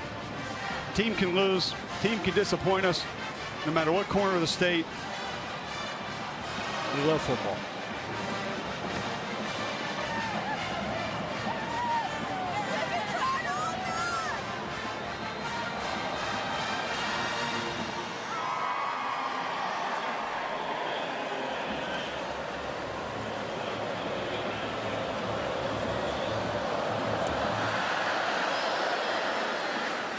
Short kick and a fair catch taken at the 10. I don't think we've seen a traditional kickoff all night. No, we haven't. From either team. So Alabama looking to keep the shutout intact. Kane Womack's team has done a great job. He was talking about the Florida State game, and he said that nobody knows Gus Malzahn's stuff better than me. His dad was on Gus's staff. His dad down on the field pregame and around this program every day. Longtime coordinator in the SEC. It's a matter of execution for the most part. Hello. Bray Hubbard and company. You mentioned chips on shoulders, Tom. You know that young man is someone who came into this game with a little something to prove. This is Caught a lot of criticism in the last 7 days. Against non-conference foes, and the rush defense has been turned up a notch tonight. Now 4 rushing touchdowns against Florida State, undone by a running quarterback, and only 38 yards allowed on the ground tonight. Keep in mind, too, Tom, still no Tim Keenum, no Jamarian Latham for that Alabama front tonight.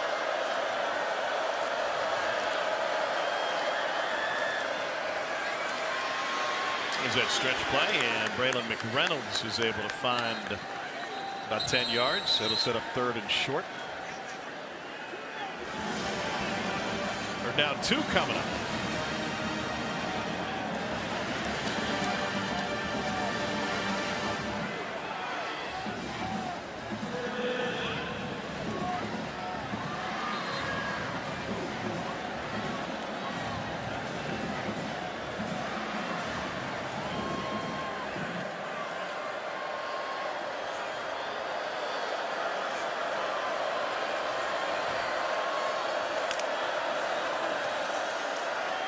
Quarterback wants to keep it himself, and there's a first down run by Hunter Herring. 6'5", 230 out of West Monroe. Played for the Raging Cajuns before he came over to Monroe. He accounted for nearly 5,000 yards in high school, 82 touchdowns through the air, and set the state championship game record with a 7-touchdown performance. The craziest part that you brought up earlier about some of the things that he's done, he's thrown some passes, caught some passes, but a block punt on top of that is just silly. The versatility this young man has. Got a couple of reps at quarterback tonight. And now back to Armenta. Over the middle and a little short. I'm not sure if that was short for long that receiver or overthrown on that dig route over the middle of the field.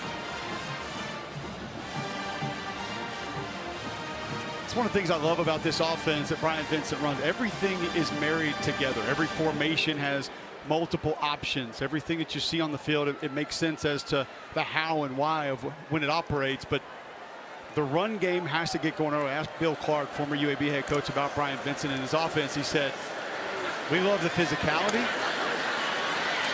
Oh, and the ball came loose. It was jarred out of there. And now it's scooped up with a chance for a rumble inside the 20-yard line. QB Reese living up to the name.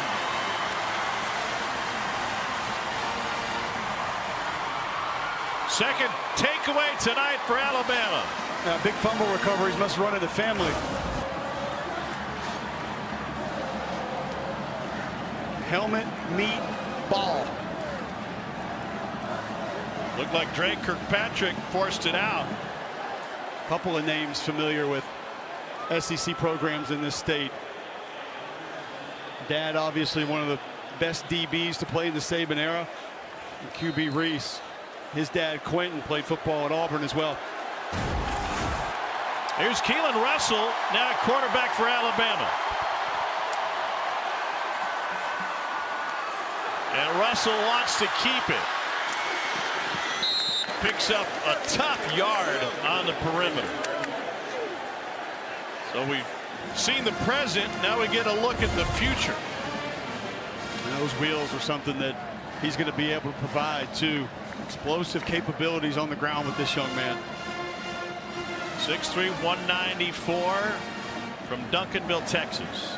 Well, and that improvement that we mentioned with Austin Mack, Coach Grove, Coach DeBoer saying the same thing about Keelan Russell, saying this young man's made gigantic strides since he's been on campus.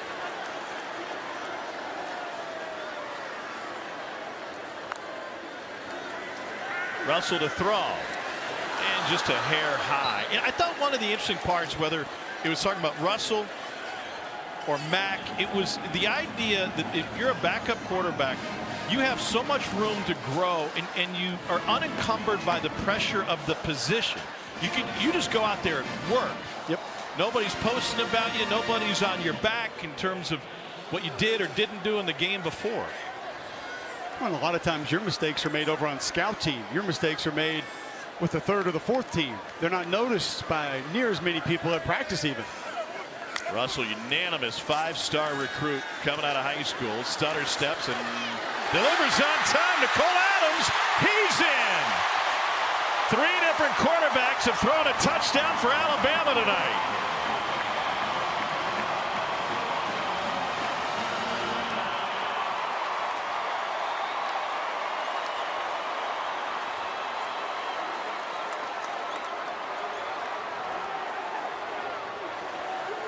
Well, the ability to hit the brakes, reset, and release this football from Keelan Russell, beyond impressive.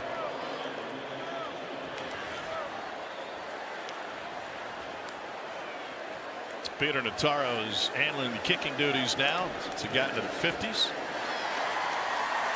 And 59-0 lead. Who's behind door number 3 for Kalen DeBoer's quarterbacks? It's Keelan Russell and a fantastic freshman. Well, that foundation looks a lot more stable now. And everything came up aces for Kalen DeBoer on both sides of the ball tonight. A couple of takeaways.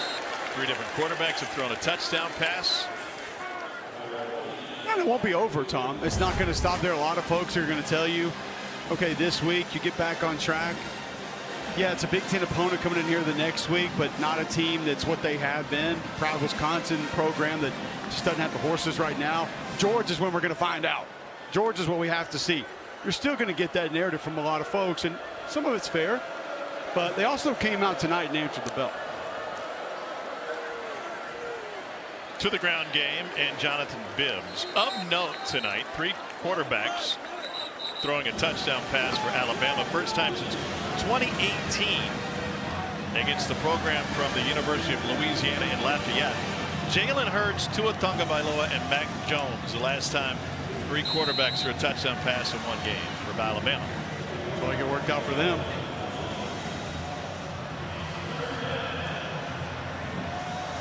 They're down 4.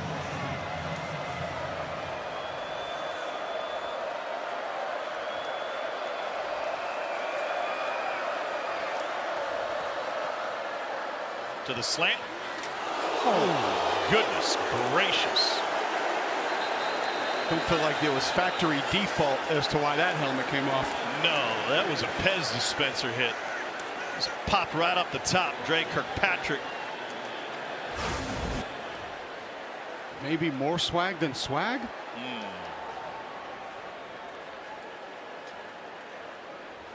I don't think Dad did that too often. I'm surprised they're not looking at this for targeting.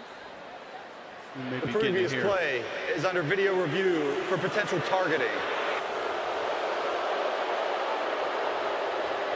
That would cost them the first half against Wisconsin if it's upheld.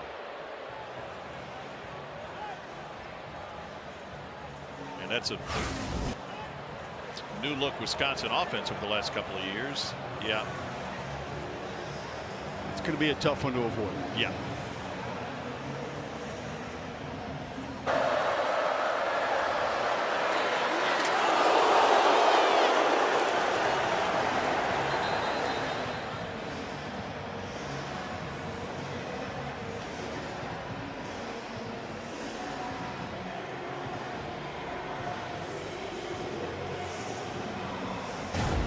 Tyler Griffin got right back up, and then he went right over to the athletic training staff.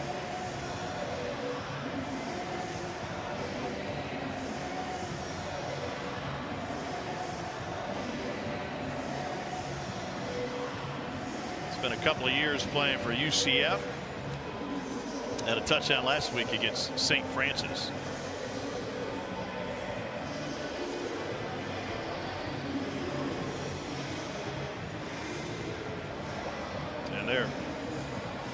Focus on Mr. Griffin. Product of Statesboro, Georgia.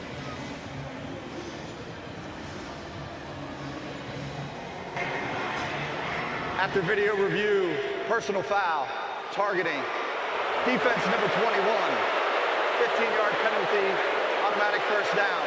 Number 21 has been disqualified from the game. Number 0's helmet was removed on the play because of the foul. He may remain in the game.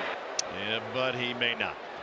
And he's got a laceration on his left temple. Valuable piece of that offense. Had a nice red zone touchdown. Went up and attacked the football last week. 6'4", 210. 8 for 193 last year. Well, with the penalty added on, this will be the first play that ULM has run in Alabama territory.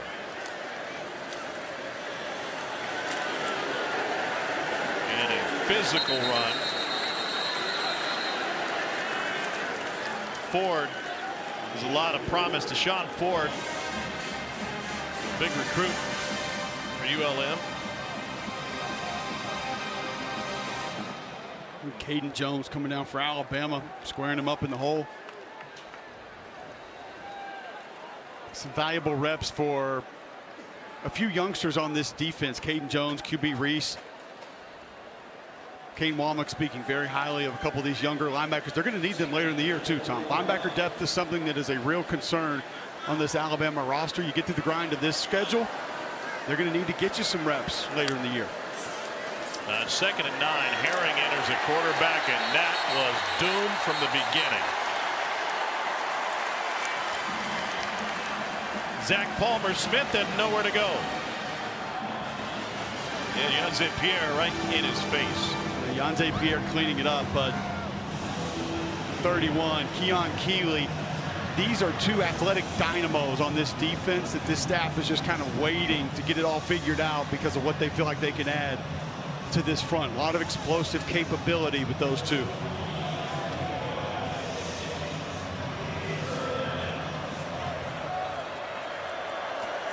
Kane Womack's got a lot of equipment on.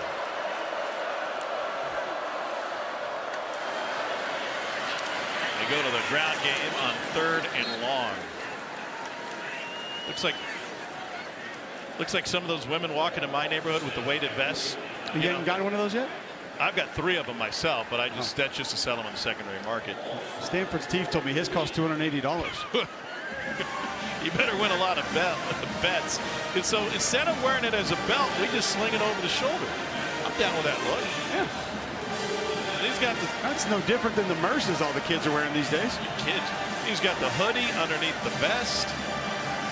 I mean, he goes full hoodie every practice anyway, so why not carry it over to the game? Leave the offense on the field, 4th and 7, down 59. A little high, and that will hurt. Herring has taken a few snaps at quarterback. Now he gets his first catch at receiver. 8:52 remaining. Warhawks need to get the ball back to have a chance.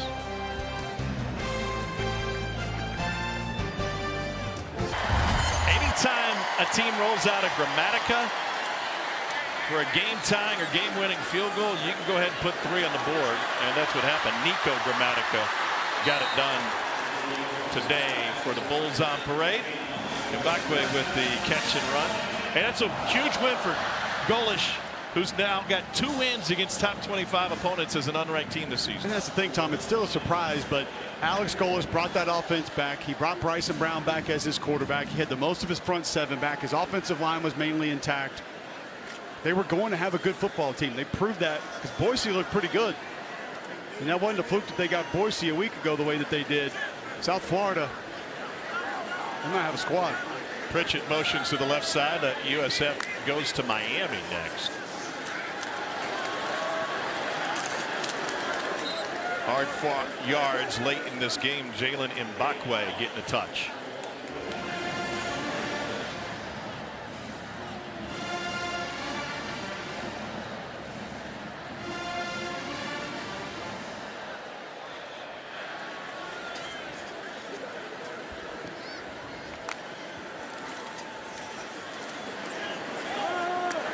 Zip to the tight end Pritchett.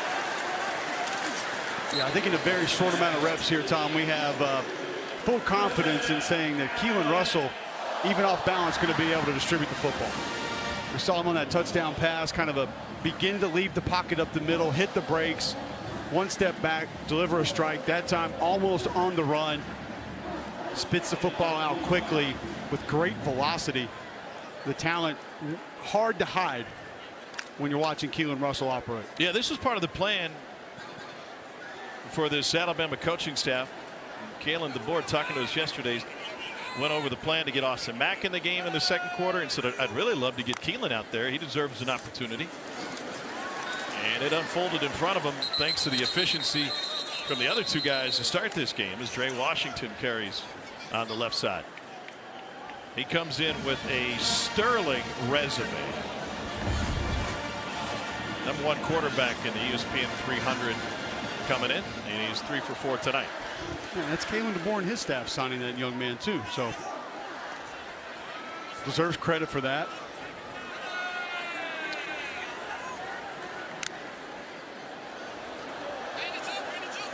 It sure was interesting hearing a lot of the chat around this Alabama program from an NIL perspective and whether or not they were behind. You kind of raise an eyebrow as soon as you hear that stuff, and then you check the numbers. They're tied for the nation's lead in blue chip ratio. They have as many 4- and 5-stars relative to the size of the roster as anybody in the country, if not more. When you look at the roster retention too, you didn't have a boatload of players leave to the portal after last season, year 1 under Kalen DeBoer. So, no, I understand that there were key players that left when Nick Saban stepped down, and maybe that's part of it where you say, gosh, if we could have kept the Caleb Downs, we could have kept a quarterback. But I think the quarterbacks have proven. Quarterback, I think, is going to be in good hands. Yeah.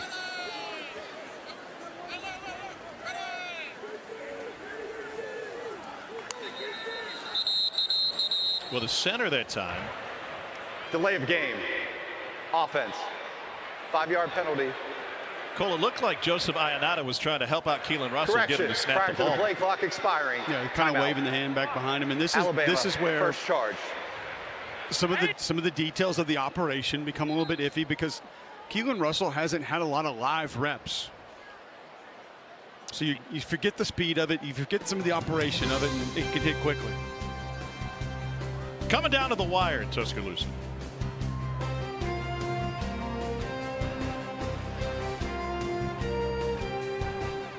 Eastern from the campus of the University of Tennessee. That is going to be a monster matchup. Weird to have that one so early, though. Early in the season. Correct. Keelan Russell, the quarterback. And Russell looking for number 2 of the night. He's got it.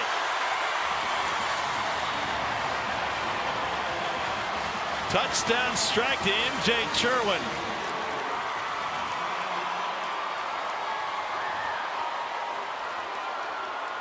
That's about perfect.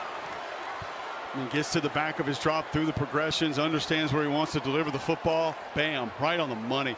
Just a beautiful throw from Keelan Russell.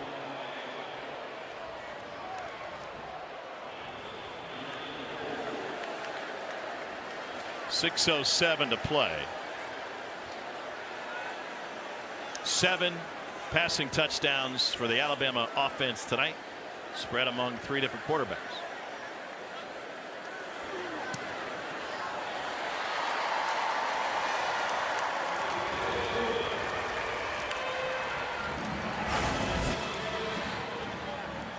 Keelan Russell understands where this one's going. Got to fit it between coverage, not much of an issue when you can spit the football out that quickly and you're that accurate. Ryan Grubb liked it.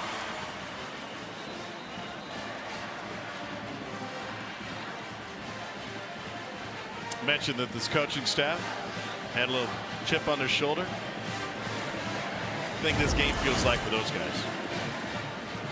It's got to feel good. And as you stated earlier in the broadcast, Tom, we talked to that staff and they said, listen, there was nothing from that Florida State team that we didn't work on, that we didn't see. Nothing really took us by surprise. And players admitted that also. Ty Simpson, Deontay Lawson shared that with us. Echoed those sentiments.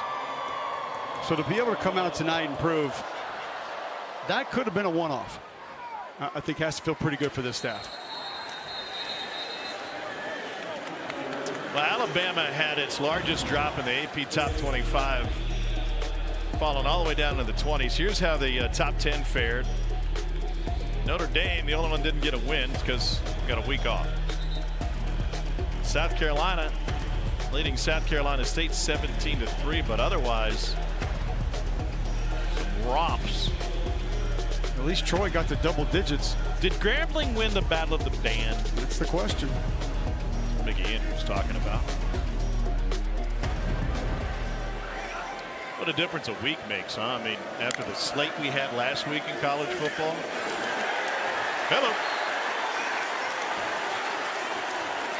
Goodness gracious.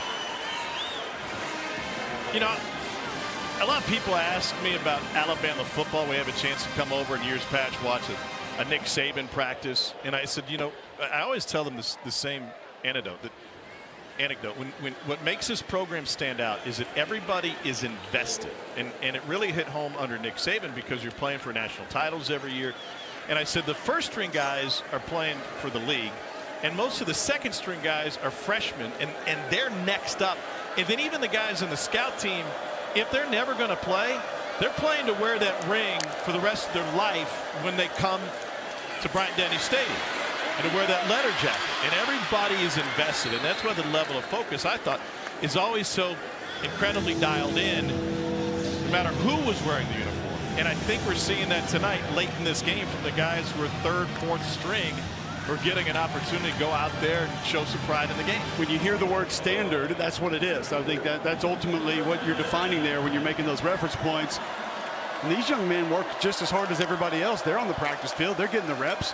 And a lot of times they're the ones getting beat up on by the first team offense.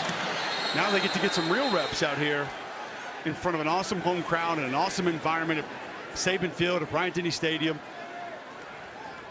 wearing the crimson and white. You know, Ty Simpson talked about that, and he said, I was out here running the scout team every day going against Brian Branch and Will Anderson.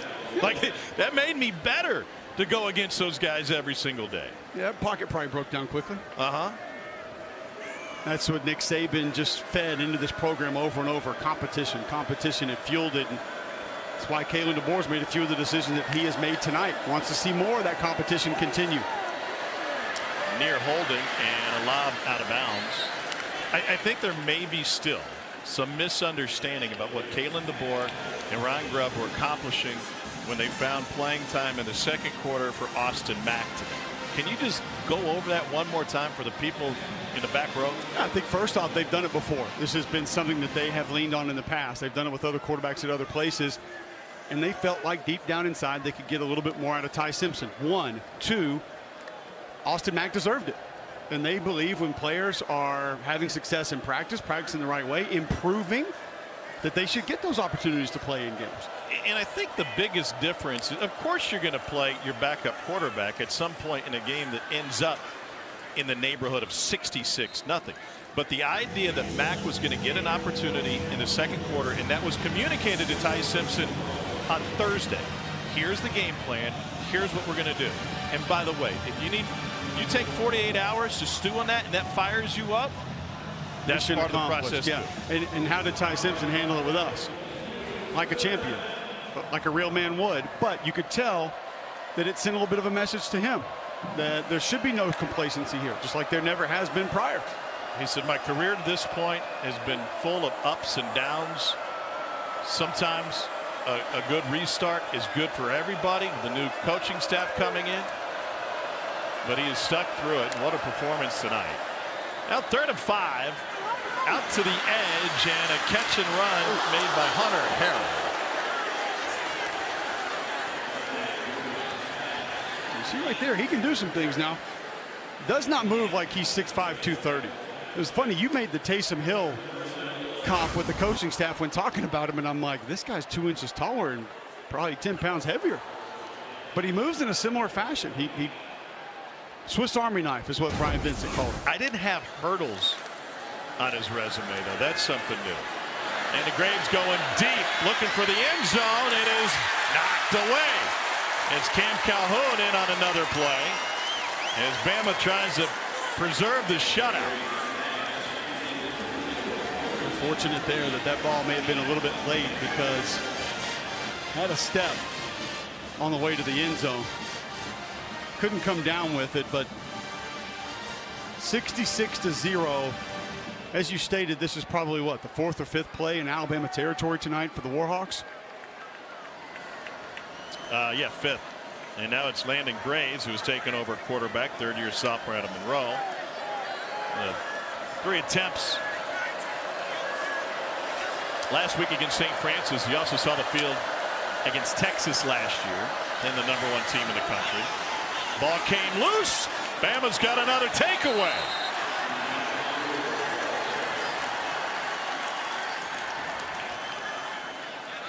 Indeed.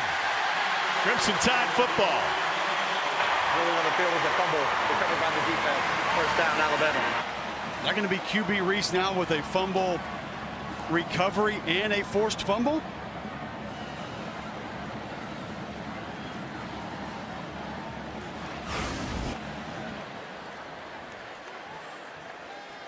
Yep. 36 coming in there, popping that thing out. His dad's here in attendance tonight from West End High School. His dad was a top 10 player in the state, top 10 basketball player in the state as well. The athleticism runs in the family. His dad could have been an elite basketball player, came to Auburn as a wide receiver, ends up playing defensive end, made some big time plays. I know he's a proud dad sitting in the stands right now watching his son succeed in an Alabama uniform. And Kane Womack loves it as well. First and 10. A.K. Deere trying to break free. By the way, since 1996, Alabama has only had 2 players throw multiple touchdowns in a game 3 times.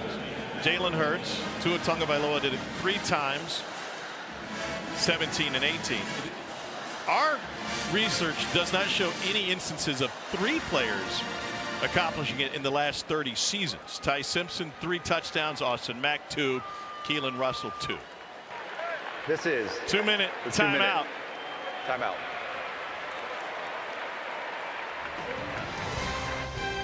Run out of words for the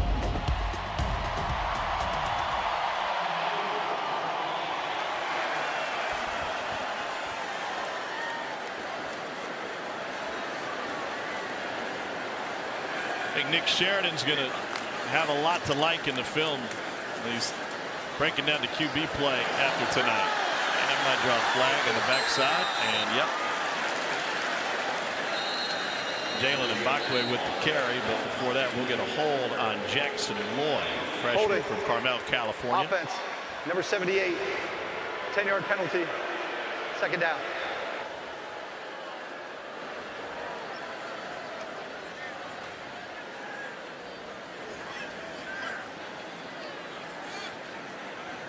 You're a young offensive lineman. You're getting there trying to make a play, trying to make a block. Don't get a ton of opportunities. Sometimes you know you shouldn't let go of the guy. You shouldn't take a shot when he's maybe a little bit in front of you. You're getting from the back, but you just want to try to get something done. A.K. Deere again. Well, Wisconsin's coming to town, and it's not your uncle or even your big brother's Wisconsin, what they have been historically offensively. More in line with numbers-wise, how often Kalen DeBoer wants to sling it around and put it in the air. Oh, they've gone back to a little bit of what they were traditionally. Jeff Grimes, who's been at Baylor, now the offensive coordinator, getting away from a little bit more of the air raid style offense, and it'll be a lot of stretch play, which you had to prepare for ULM here. So there will be some carryover in prep from this week to next week, specifically on defense. And a break free for A.K. Deere. He's in. Touchdown, Alabama.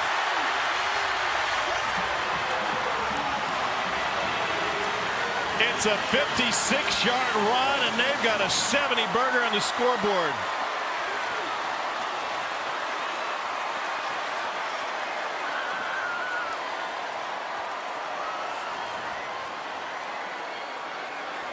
Couple nice pulls there. Big Olas from Finland.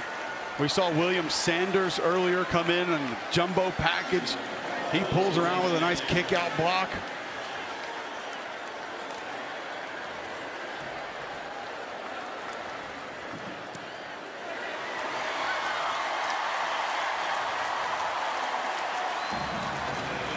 That'll send most out of here. Wisconsin, by the way, 2-0. Week 1 knocked up Miami of Ohio 17-0. Today against Middle Tennessee won 42-10. That's 10 points allowed in 2 games. And also of note tonight, Mississippi State just knocked off Arizona State. First win again. They're tearing down the goalposts in Starkville. They hadn't an SEC game last year. They needed to celebrate. It's fine. And they hadn't beaten a ranked team as an unranked squad since you were in high school. They're also leaving with the goalpost. It's going to the Vandy junction. vibes there. Yeah. That's a massive win for Jeff Levy, by the way. One that he needed. That's a signature win for him. Blake Shapen, a nice game. Big throw late.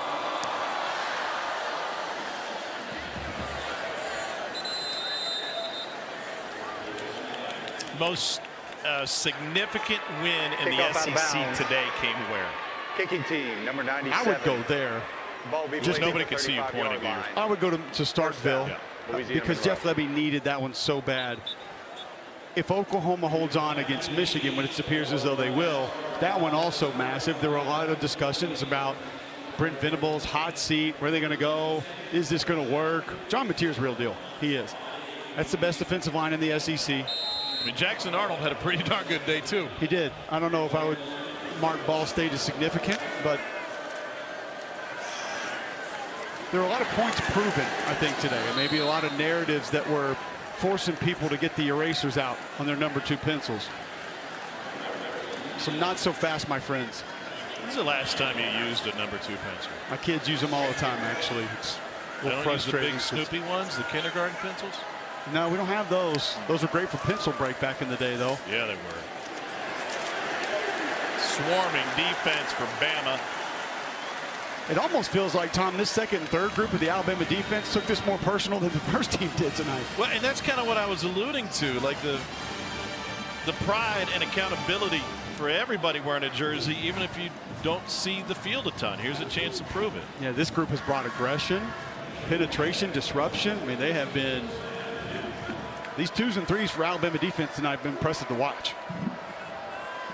Kalen DeBoer told us that with the leadership in the locker room, he now has a better feel for not just who they're talking to, but how to talk to them. And that talk that he had as part of the players-only meeting, when the head coach walked in the door and told him what was on the line and how he wanted them to react, that message was received. Mission accomplished. Largest shutout win for Alabama since 1951. That Delta State team was down a couple starters. Well, yeah, they got ransacked in the portal that year from what I remember. You also think, too, Tom, that some of the leadership going to be coming back for this Alabama team. No Ryan Williams tonight, no Danny Lewis tonight. Tim